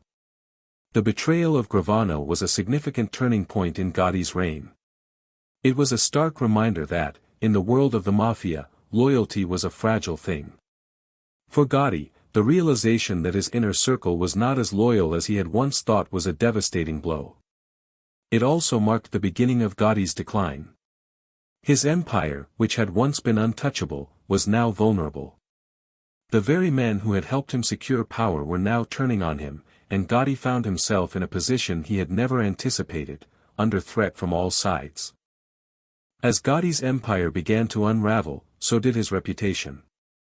His image as the Teflon Don, the untouchable mob boss who could avoid conviction no matter the evidence against him, started to fade. The media, which had once hailed him as a folk hero of sorts, began to turn against him. His carefully cultivated public persona was no longer enough to protect him from the mounting legal challenges that were closing in on him. The government, emboldened by Gravano's testimony, began to focus more and more resources on taking Gotti down. The FBI, the NYPD, and federal prosecutors worked tirelessly to build a case against him. The more they uncovered, the more it became clear that Gotti was not just a gangster but the head of a vast criminal enterprise that spanned across New York City and beyond. For Gotti, the legal battles were only the beginning. His growing paranoia and sense of betrayal took a toll on his mental and emotional well-being. The once confident, charismatic leader of the Gambino family was now a man constantly looking over his shoulder, unsure of who to trust. He had made countless enemies, both inside and outside of the mafia, and now he was facing the consequences of his actions. His reliance on violence and fear had once been his greatest strength, but now it was his undoing. As the legal noose tightened around him, Gotti found himself more isolated than ever, a man who had once ruled the streets of New York now struggling to hold on to his power. The trials that ultimately led to Gotti's conviction were a spectacle. In 1992, he was finally brought to court on charges of murder, racketeering, and conspiracy. Despite his previous successes in evading conviction, this time the evidence against him was overwhelming. The government had gathered a mountain of evidence, including wiretaps, surveillance footage, and the testimony of key witnesses, including Gravano. Gotti's defense team fought fiercely to discredit the evidence, but it was clear that the case against him was solid. The Teflon Don was no longer untouchable. On June 23, 1992, after a lengthy trial, John Gotti was convicted on all charges. The conviction was a blow to the Gambino family, as Gotti had been their leader for more than a decade. His conviction signaled the end of an era for the family, and it marked the beginning of a new phase for organized crime in New York. With Gotti behind bars, the Gambino family would enter a period of uncertainty and transition, as new leaders would attempt to fill the power vacuum left by Gotti's fall from grace. But even in prison, Gotti remained a figurehead for the family, a symbol of the power that once was. While Gotti would eventually die in prison in 2002, his legacy would continue to loom large over the world of organized crime. His rise to power, his charisma, his ruthless methods, and his eventual downfall all became part of the larger-than-life mythos of the mafia. The story of John Gotti was not just the story of a mob boss, it was the story of the shifting dynamics of power, loyalty, and betrayal that defined the mafia's evolution. Gotti's life serves as a cautionary tale about the dangers of hubris, the fragility of loyalty, and the consequences of letting power and paranoia overtake reason and strategy. In the end, Gotti's reign was defined not just by his success, but by the way his own actions led to his undoing. The fall of John Gotti was not a simple case of a mob boss losing control of his empire, rather, it was a cautionary tale of how power, violence, and ego can ultimately lead to a person's undoing. Gotti's journey to becoming the most powerful mob boss in New York had been swift and filled with ambition, but his eventual downfall would be equally as dramatic. His transition from being the Teflon Don, the untouchable mob boss who had the city wrapped around his finger, to a convicted criminal in prison, is a story laced with betrayal, manipulation, and the harsh realities of the mafia world. Gotti's early years as boss were marked by a kind of invincibility. He seemed to glide through the toughest situations, effortlessly avoiding conviction in high-profile trials, a feat that earned him the nickname, the Teflon Don. His charm, savvy, and ability to manipulate both the media and law enforcement were unparalleled. At a time when the mafia was under intense scrutiny from federal authorities, Gotti seemed to embody the very thing that made the mafia so feared, not just its ruthlessness, but its ability to evade justice and strike fear into anyone who dared to challenge it. The media, which had long ignored or misunderstood the mafia, quickly latched onto Gotti's persona. With his impeccable sense of style, his charismatic presence, and his sharp, confident demeanor, Gotti became the face of the modern mob boss. His every move was chronicled by the press, and he became a pop culture icon of sorts. At a time when many of his counterparts operated in the shadows, Gotti welcomed the spotlight. He reveled in it. In fact, his public persona as an untouchable gangster became as much of a weapon as any of his violent acts. He turned the media's attention into a shield, knowing that the public's fascination with his life would make it harder for law enforcement to successfully take him down. However, behind the glamour and public image lay a much darker and more volatile reality. Gotti's ascent to power had not come without violence, bloodshed, and ruthless maneuvering. His involvement in the murder of Paul Castellano, the brutal slaying that secured his position as boss of the Gambino family, was just one of many violent acts that would characterize his reign. While many had admired Castellano's corporate-like approach to running the family, Gotti had no such reservations. His methods were harsher, more direct. The streets of New York became his kingdom, and anyone who stood in his way would fall. His violent methods, however, were not just a means to secure his power, they were a way to ensure control over his organization. Gotti's leadership style was marked by an iron fist, and anyone who posed a threat to that was swiftly dealt with. But as Gotti's power grew, so did his paranoia. He became increasingly distrustful of those around him, including his closest allies. This growing sense of insecurity would prove to be his undoing. The very men who had helped him rise to the top would eventually turn against him, not out of a desire for power, but because of their disillusionment with Gotti's methods and the way he ran the family. Gotti's reign, built on violence and fear, was starting to crack from within. He surrounded himself with men who had no qualms about betraying him if it meant protecting themselves. Gotti had made powerful enemies over the years, but it was those closest to him who would ultimately contribute to his downfall. The most significant betrayal came from Salvatore, Sammy the Bull, Gravano, a man who had been instrumental in Gotti's rise. Gravano had not only been a trusted lieutenant of Gotti's but had also been directly involved in the murder of Castellano, helping to execute the hit that would propel Gotti to power. At first, Gotti and Gravano had a strong bond, one rooted in loyalty and mutual respect. Gravano, however, began to grow disillusioned with Gotti's leadership. The violence that had been a hallmark of Gotti's reign, his willingness to eliminate anyone who was seen as a threat, eventually wore down Gravano, who began to question his loyalty to the boss. By the time Gotti's criminal empire began to unravel, Gravano had already made the decision to cooperate with the federal government. In exchange for his testimony, Gravano would be given a reduced sentence, and his cooperation would help bring down one of the most powerful men in the mafia. Gravano's decision to betray Gotti was a devastating blow, not just to Gotti personally, but to the entire Gambino family. Gravano's testimony played a pivotal role in securing Gotti's conviction, and his cooperation with law enforcement shattered the myth of the Teflon Don.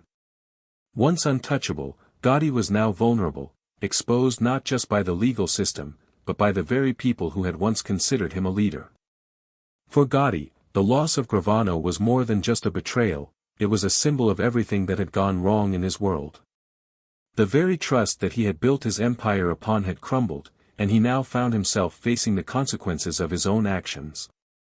The trial that followed was a brutal spectacle, not just for Gotti, but for the mafia itself. As the government built its case, more and more of Gotti's inner circle was implicated in the scheme.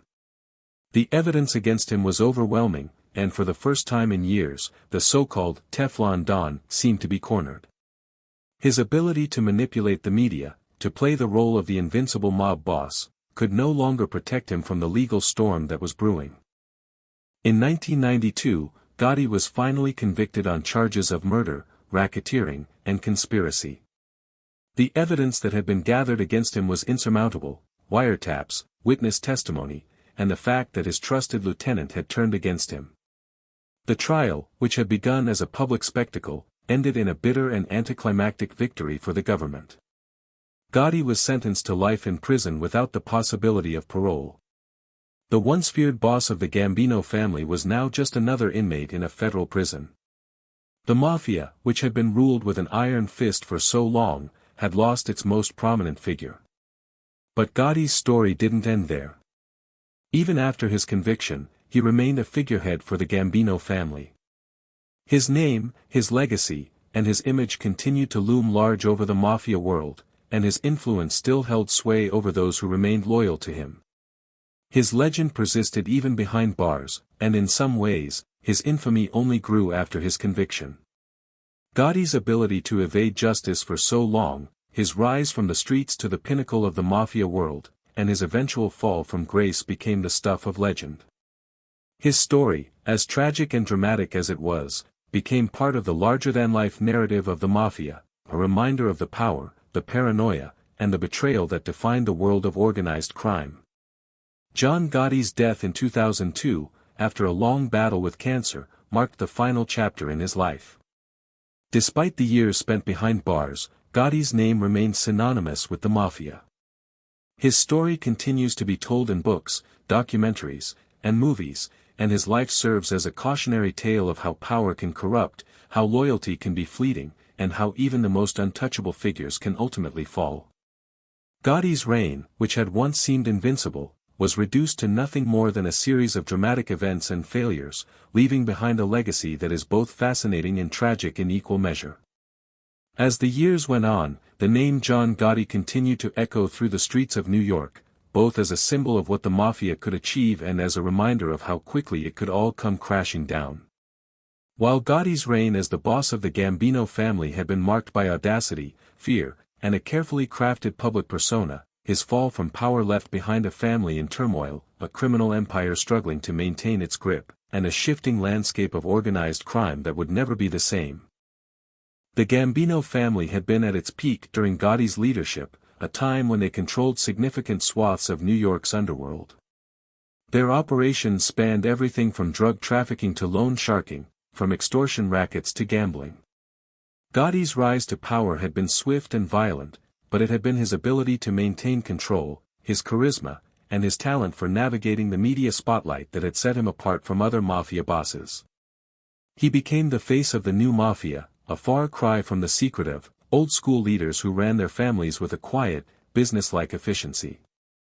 Gotti reveled in the public attention, becoming a fixture in the media and turning the press's fascination with him into a tool for maintaining his power.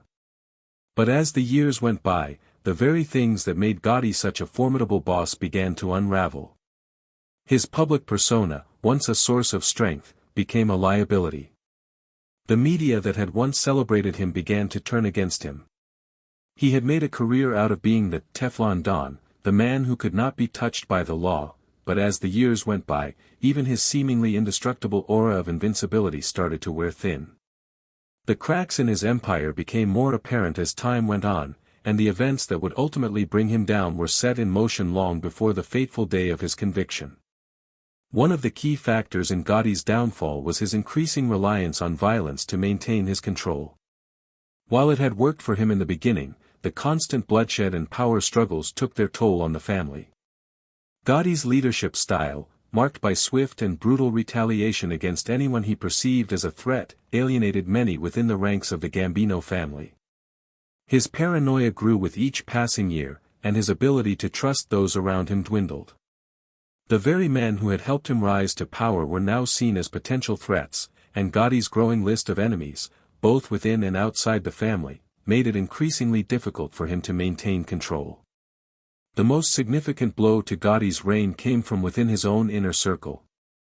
Salvatore, Sammy the Bull, Gravano, once one of Gotti's most trusted allies, would play a pivotal role in bringing about Gotti's downfall. Gravano had been instrumental in the assassination of Paul Castellano, the very murder that had paved the way for Gotti's rise to power. For a time, Gravano was one of Gotti's closest confidants, a trusted lieutenant who helped manage the family's operations. But as Gotti's leadership became more erratic and his methods more violent, Gravano began to grow disillusioned.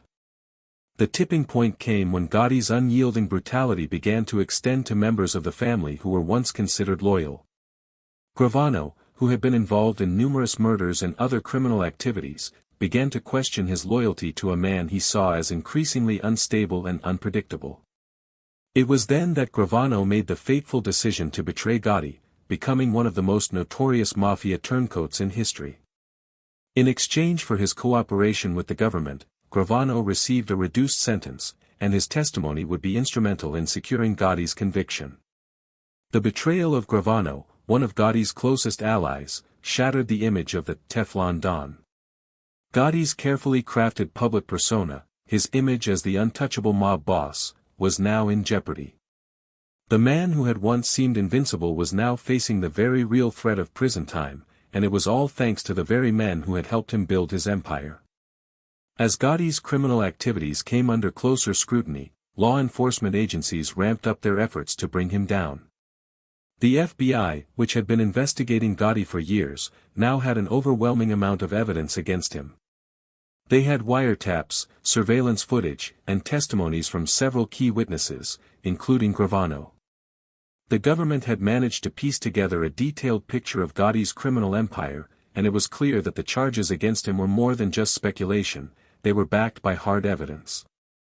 For the first time in years, Gotti's reputation as the Teflon Don seemed to be crumbling. The trial that would ultimately convict Gotti was a spectacle, drawing national attention and casting a spotlight on the mafia's decline. As the trial unfolded, it became clear that Gotti's once unshakable position was in jeopardy. The prosecution's case was airtight, and the defense struggled to discredit the overwhelming evidence against him. Gotti's best hope was that his reputation as a master of manipulation and courtroom strategy could once again save him. But this time, it wasn't enough.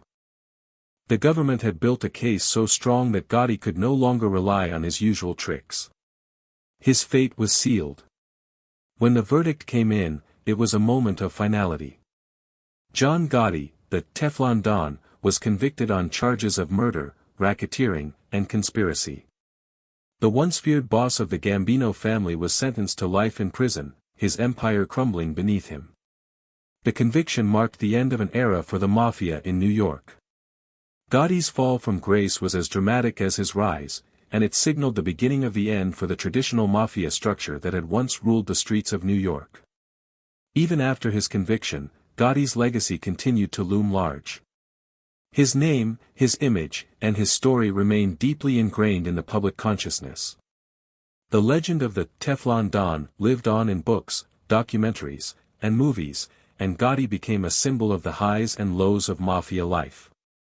His life was a reminder of the power and danger of the mafia, but also of its inevitable decline. Gotti's ability to avoid the law for so long, his ruthless rise to power, and his eventual fall from grace all became part of the larger narrative of organized crime in America. In the years that followed, the Gambino family would continue to exist, but it would never be the same. Gotti's fall had destabilized the family, and the shifting dynamics of the mafia world meant that a new generation of criminals would rise to take his place. The family's power was never fully restored, and the world of organized crime in New York began to change.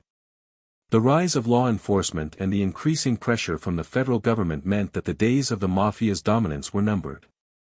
Gotti's story, while dramatic and captivating, was ultimately a reflection of a larger trend in organized crime, a trend that saw the mafia's influence begin to wane in the face of modern policing, legal tactics, and societal changes. John Gotti's life and downfall serve as a powerful reminder of the fleeting nature of power. His rise to prominence, his charisma, and his ability to manipulate the system all contributed to his status as one of the most infamous mob bosses in history. But his eventual conviction also highlights the dangers of arrogance, betrayal, and the willingness to rely on violence to maintain control. Gotti's story is not just the story of a man who rose to power, it is the story of a man who, in the end, couldn't escape the very forces he had used to build his empire. In the aftermath of John Gotti's conviction, the story of his life continued to resonate within the criminal world and beyond. His fall was not just the collapse of an individual, but the dissolution of an entire era in the mafia's history. The mafia as a whole began to lose its hold over New York, with law enforcement taking on a much more aggressive stance, aided by advances in surveillance technology and the growing number of cooperating witnesses. Gotti's downfall, ultimately, would mark the end of the traditional, old-world mafia dominance in the United States. John Gotti's reign as boss of the Gambino family had been characterized by a mix of ruthless violence, sharp strategic mind, and, perhaps most notably, a public persona that had never before been seen in the mafia world. Gotti didn't just operate in the shadows, he embraced the spotlight, using it to manipulate the media and, by extension, public perception. He understood the power of image, something that had eluded many of his predecessors, who had kept to the shadows of the underworld, hidden from the public's eye. Gotti became not only a feared figure but a celebrity, known throughout the world for his streetwise charisma and Teflon Don reputation, which suggested he was untouchable by law enforcement. However, in his pursuit of fame and public adulation, Gotti exposed himself to greater risks.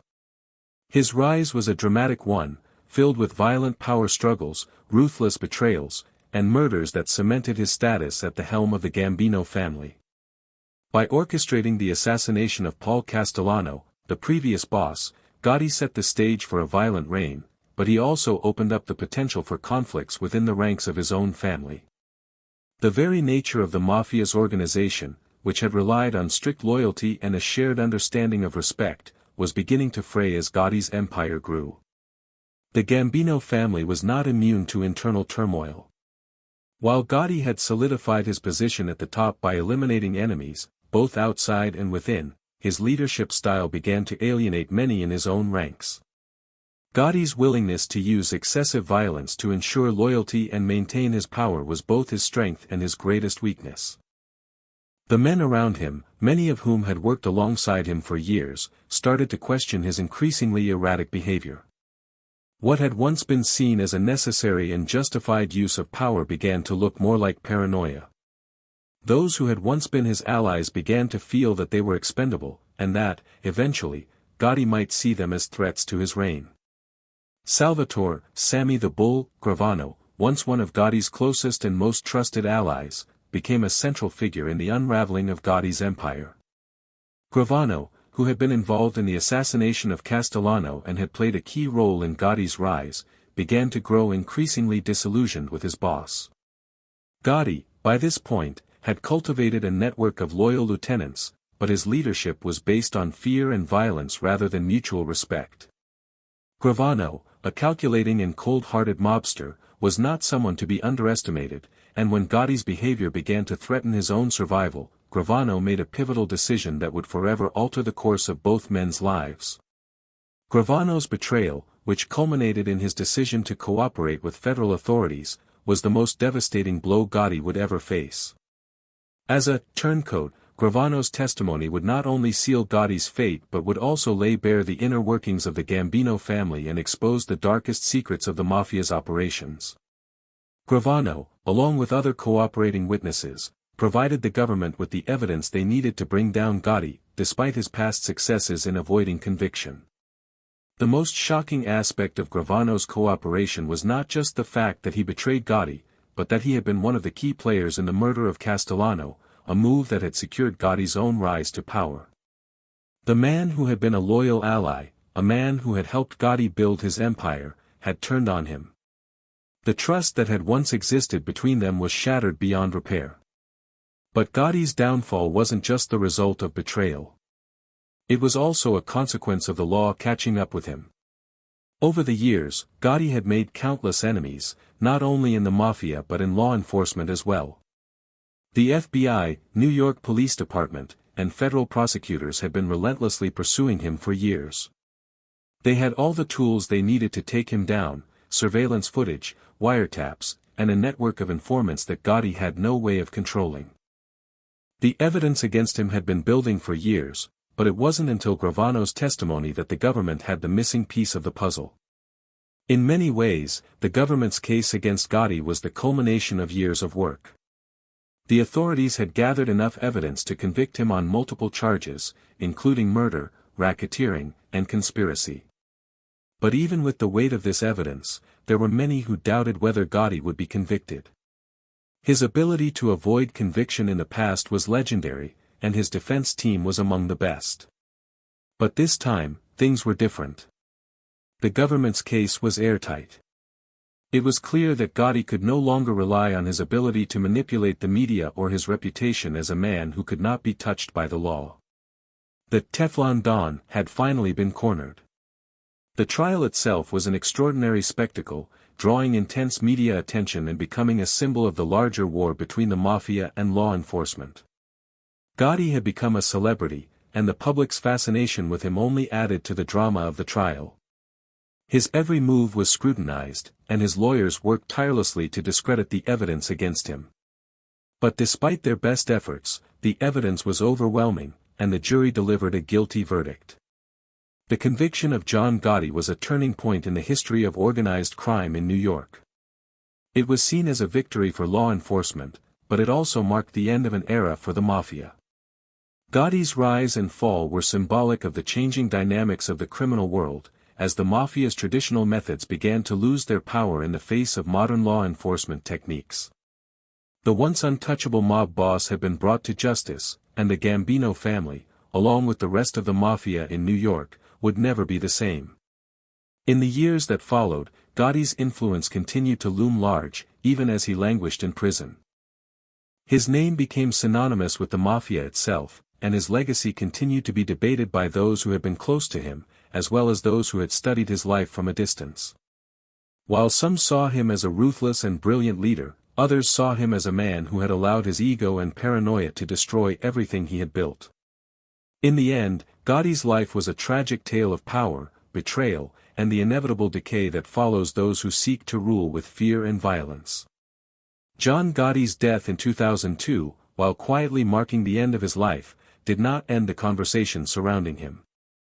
He remained an iconic figure in the criminal world, a reminder of both the heights of power and the depths of destruction that the mafia could bring.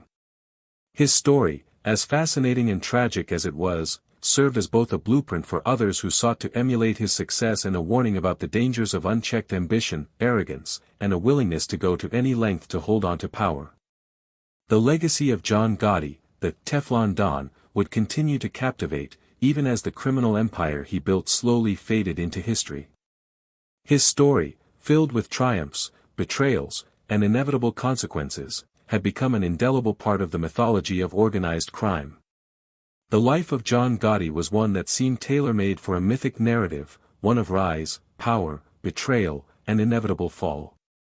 His story, however, was not just about a man who once commanded the streets of New York, it was about a larger-than-life figure whose very existence was intertwined with the volatile, shifting tides of organized crime, a symbol of both the power and fragility of the mafia. When Gotti was convicted in 1992, it was not merely the fall of a man, it was the fall of an era, the end of the traditional, untouchable mob boss, and the disintegration of the old guard mafia. As the boss of the Gambino family, Gotti had ruled with an iron fist, but unlike his predecessors, he had elevated the concept of mob boss to something beyond mere criminality. He had understood the power of image, manipulating public perception in ways that had eluded his peers.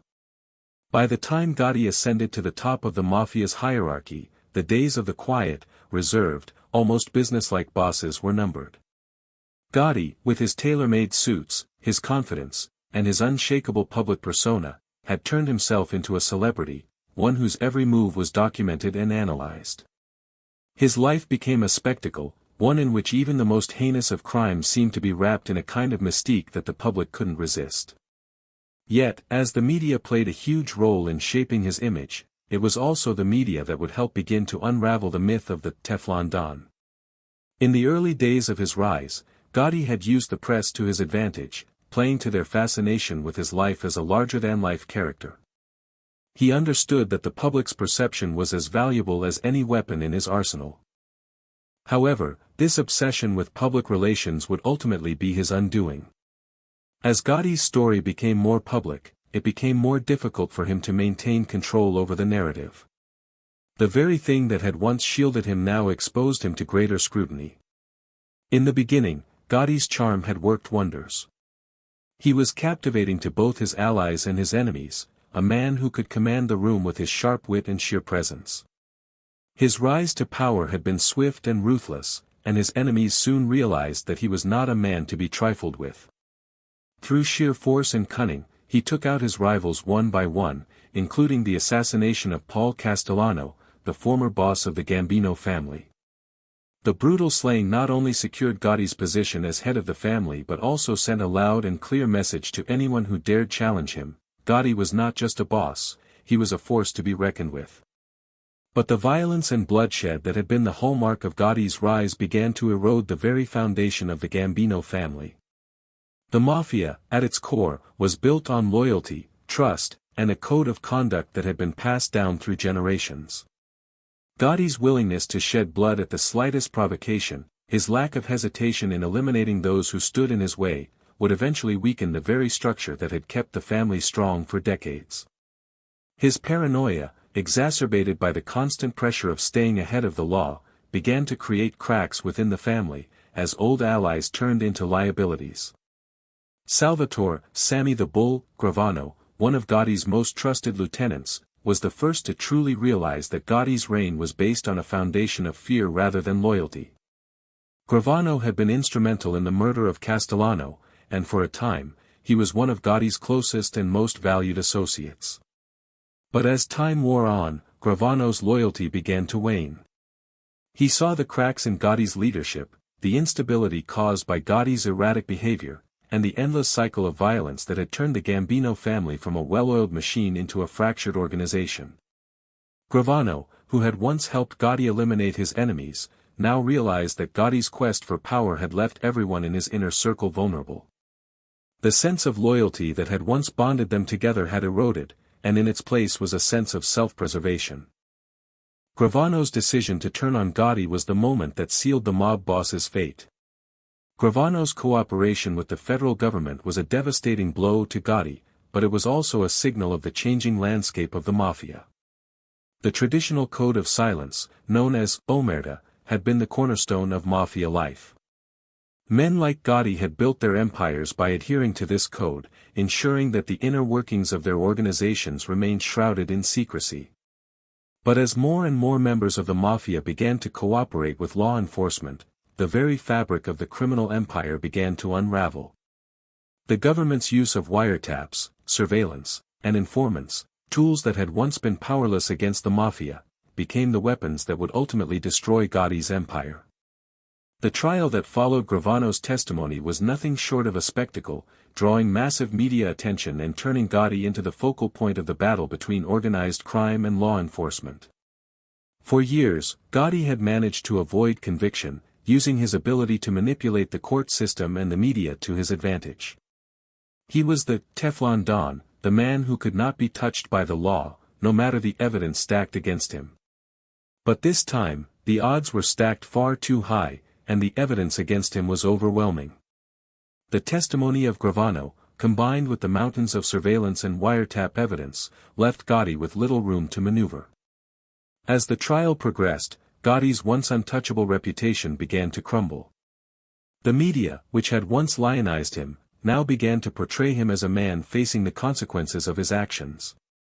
His carefully crafted image as the invincible mob boss could no longer shield him from the reality of the legal system. His defense attorneys fought valiantly, attempting to discredit the evidence and undermine the testimony of Gravano and other witnesses, but they were ultimately unsuccessful. Gotti's fate was sealed, and on June 23, 1992, he was convicted on multiple charges, including murder, racketeering, and conspiracy. The conviction was a devastating blow, not just to Gotti, but to the entire mafia. Gotti's reign as boss of the Gambino family had been one of the most influential and violent in the history of organized crime, and his fall marked the end of an era. The once mighty family was left in disarray, and the organization that Gotti had built began to collapse. The Gambino family would never be the same after his conviction, and the power that the mafia had held over New York for so many years began to erode. Even after Gotti's conviction, his story did not end. He remained a figurehead within the Gambino family, and his influence continued to be felt even from behind bars. Gotti became a symbol of both the power and the peril of mafia life, a man who had reached the pinnacle of the criminal world only to be brought down by his own actions. His story was one of hubris, betrayal, and the consequences of unchecked ambition. But it was also a reflection of the changing nature of organized crime in America. As the mafia's traditional methods of power and control began to lose their effectiveness, Gotti's downfall became a cautionary tale for those who sought to follow in his footsteps. In the years following Gotti's conviction, the mafia's grip on New York loosened. The rise of law enforcement, the increasing use of technology, and the growing number of turncoats within the mafia itself all contributed to the decline of the once dominant criminal empire. The days of the powerful, untouchable mob boss were over. The new breed of criminals would have to contend with a world that was vastly different from the one Gotti had navigated. And while Gotti's name would live on in the annals of mafia history, his fall from grace would serve as a constant reminder of the dangers of ambition, power, and betrayal. John Gotti's final years, both behind bars and in the public eye, were marked by a strange juxtaposition of irrelevance and immense cultural significance. Though he had been convicted and sentenced to life in prison, his legend was far from over. His death in 2002, after a lengthy battle with cancer, did not end the discussions surrounding his life or legacy. If anything, it only solidified his place in the pantheon of mob mythology. But it also posed a question that would linger in the minds of those who had witnessed his rise and fall: what happens when a man like Gotti, who was once untouchable and revered, is reduced to nothing but a shadow of his former self, lying in a prison cell? Gotti had built his empire on a foundation of fear, loyalty, and violence. His ascent to power had been swift, ruthless, and marked by bloody retribution against those who dared challenge him. His infamous rise, culminating in the cold-blooded murder of Paul Castellano, was not just a testament to his ambition but also to his willingness to act when others hesitated. Gotti had turned a family of criminals into a well-oiled machine of vice, able to dominate New York's underworld. But the very thing that had made him so successful, the ability to inspire fear, was also what ultimately led to his downfall. As his power grew, so did his paranoia. And in a world where loyalty and betrayal often went hand in hand, it was only a matter of time before those closest to him began to turn. The most devastating blow to Gotti came from someone he had once considered a friend, a brother in arms. Salvatore "Sammy the Bull" Gravano, who had been a pivotal figure in the murder of Castellano and had played a key role in Gotti's rise, became the very person to bring his empire crashing down. For years, Gravano had stood by Gotti's side, helping him consolidate power and ensuring that anyone who posed a threat was swiftly dealt with. The relationship between the two men had been built on mutual respect and a shared understanding of how power should be wielded. But Gotti's brutal leadership style, his constant need to eliminate perceived threats, even within his own ranks, began to eat away at that loyalty. Gravano, who had been involved in some of the most violent acts under Gotti's regime, was not a man known for his sentimental attachments. In the end, it was his own self-preservation that led him to betray the very man who had once been his mentor and ally. Gravano's decision to cooperate with the federal government sent shockwaves through the mafia world.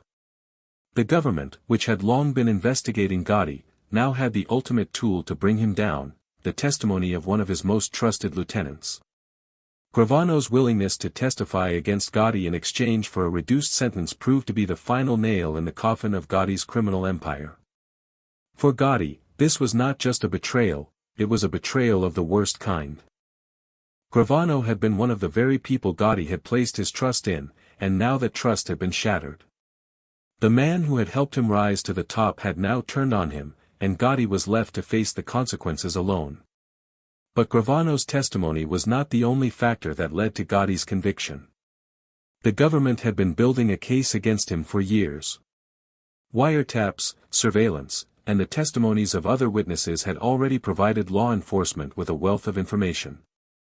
But it was Gravano's testimony that filled in the missing pieces, allowing prosecutors to tie Gotti to the crimes he had committed. The trial that followed was a spectacle, with Gotti's every move scrutinized by the media and the public. His reputation as the Teflon Don had once made him appear untouchable, but now he was facing the full force of the law. The trial was a turning point for the mafia in New York, and for the first time in years, it seemed that law enforcement was truly winning the war against organized crime. Throughout the trial, Gotti's ability to manipulate the media was on full display. He remained calm and composed, never once showing the desperation that must have been gnawing at him from within. He had always been a master at playing to the press, using his charisma and confidence to maintain his image as the untouchable mob boss. But this time, his usual tricks were not enough. The weight of the evidence against him was overwhelming, and even his charm could not shield him from the consequences of his actions. As the trial reached its conclusion, the jury convicted Gotti on multiple counts, including murder, racketeering, and conspiracy. For the first time in his life, Gotti had been brought to justice. The impact of Gotti's conviction went far beyond the courtroom. For the mafia, his downfall was a symbol of the changing tides in organized crime. For years, the mafia had been a dominant force in New York, controlling everything from drug trafficking to extortion rackets. But as law enforcement techniques grew more sophisticated, the mafia's grip on the city began to loosen. The government's ability to infiltrate the mafia, coupled with the increasing number of turncoats willing to testify against their former associates, marked the beginning of the end for the traditional mafia. Gotti's conviction was a blow to the Gambino family, but it was also a blow to the mafia as a whole. It was clear that the days of the untouchable mob boss were numbered. Even after his conviction, Gotti remained a powerful figure in the world of organized crime. His reputation as the Teflon Don continued to echo throughout the criminal underworld, and his story remained a cautionary tale for those who would come after him. But as the years went on, Gotti's once dominant position began to fade. The mafia, in New York and across the country, was in decline. Gotti's name became synonymous with both the heights of power and the depths of destruction. His rise had been meteoric, but his fall had been swift and brutal. For Gotti, prison life was not easy. He had spent his entire life at the top of the food chain, but now he was just another inmate in a federal prison. Yet, even behind bars, Gotti's legacy endured. He remained a symbol of the mafia's last great era, a man whose name still carried weight among those who had known him, and even those who had only heard of him. The legend of John Gotti was far from over, and his influence continued to be felt, even as the world around him changed. Gotti's death in 2002 marked the final chapter in his life, but it did not mark the end of his story. His life and death continue to be studied by those interested in the history of organized crime, and his legacy remains a key part of the mythos surrounding the mafia. Gotti's ability to maintain control of the Gambino family for as long as he did, despite the odds stacked against him, is a testament to his intelligence, ruthlessness, and charisma. But his downfall also serves as a cautionary tale about the dangers of arrogance, excess, and the inevitable consequences of betrayal. John Gotti was a man who, for all his power and influence, was ultimately undone by his own actions.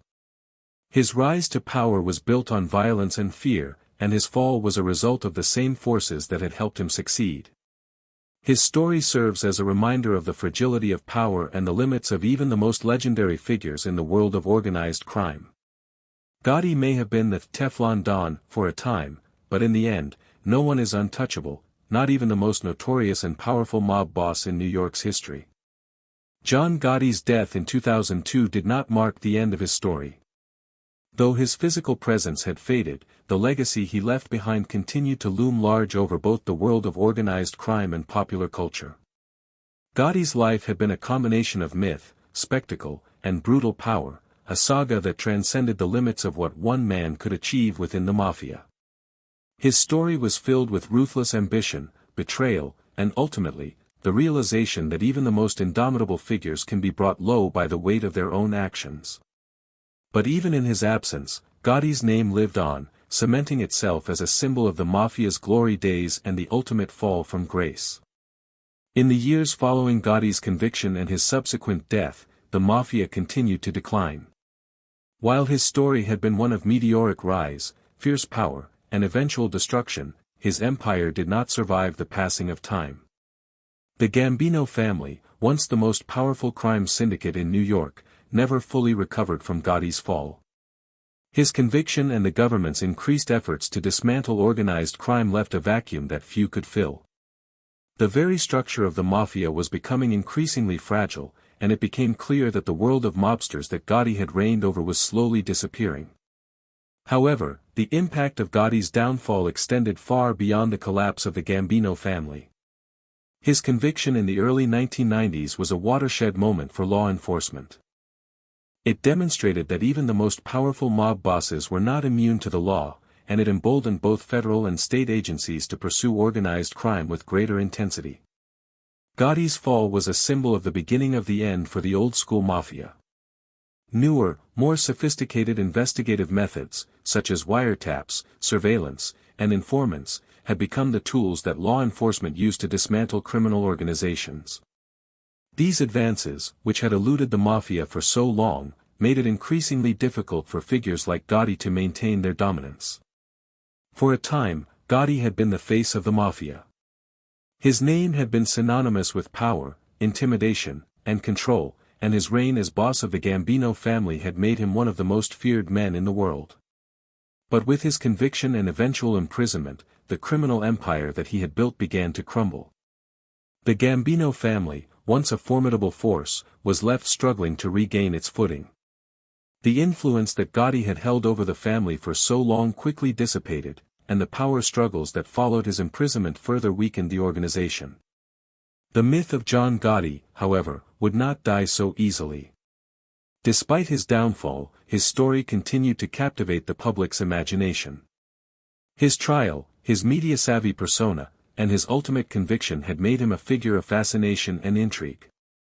Books, documentaries, and even movies chronicling his life and the rise and fall of the mafia continued to emerge, keeping his legacy alive. In popular culture, Gotti became a symbol of the larger-than-life mafia boss who had once ruled New York. The media's portrayal of him, coupled with his own penchant for playing to the cameras, had created an indelible image of a man who could bend the world to his will. His power and charisma had made him a figure of both fear and admiration. But there was another side to Gotti's legacy that was not often discussed, the destruction he left in his wake. The mafia, by its very nature, operated in secrecy, with loyalty and silence as its foundation. Gotti's leadership, however, had torn apart those very values. His willingness to betray and manipulate even his closest allies had created fractures in the family that could never be repaired. Salvatore, Sammy the Bull, Gravano, once a close confidant, had turned on him. This betrayal, which played a key role in Gotti's conviction, was emblematic of the kind of leader Gotti had become. He was a man who trusted no one, a man whose fear of betrayal led him to alienate those who had once been his most loyal supporters. It was this paranoia, this inability to maintain the trust of his inner circle, that ultimately led to his downfall. While Gotti's fall was tragic, it also highlighted the inherent flaws in the mafia system. Loyalty, once the bedrock of the mafia, was increasingly difficult to maintain as the world around it changed. The mafia had been built on the premise of secrecy and silence, but with the advent of modern law enforcement techniques, that code of silence became less effective. The willingness of key members, such as Gravano, to turn state's evidence and testify against their former bosses marked the beginning of a new era for the mafia. It was a period in which the old rules no longer applied, and the institutions that had once protected mobsters began to disintegrate. For the Gambino family, Gotti's death in 2002 was the end of an era. He had been the last of the old guard, the final figurehead of a time when the mafia ruled the streets of New York with brutal authority. After his death, the family continued to exist, but it was no longer the same. The era of the flamboyant, public mafia boss had come to an end. The power dynamics within the family shifted, and new leaders rose to fill the void left by Gotti. But they were no longer the feared, untouchable figures that had once dominated the criminal landscape. The rise of law enforcement and the decline of the traditional mafia family meant that the era of the powerful mob boss was drawing to a close.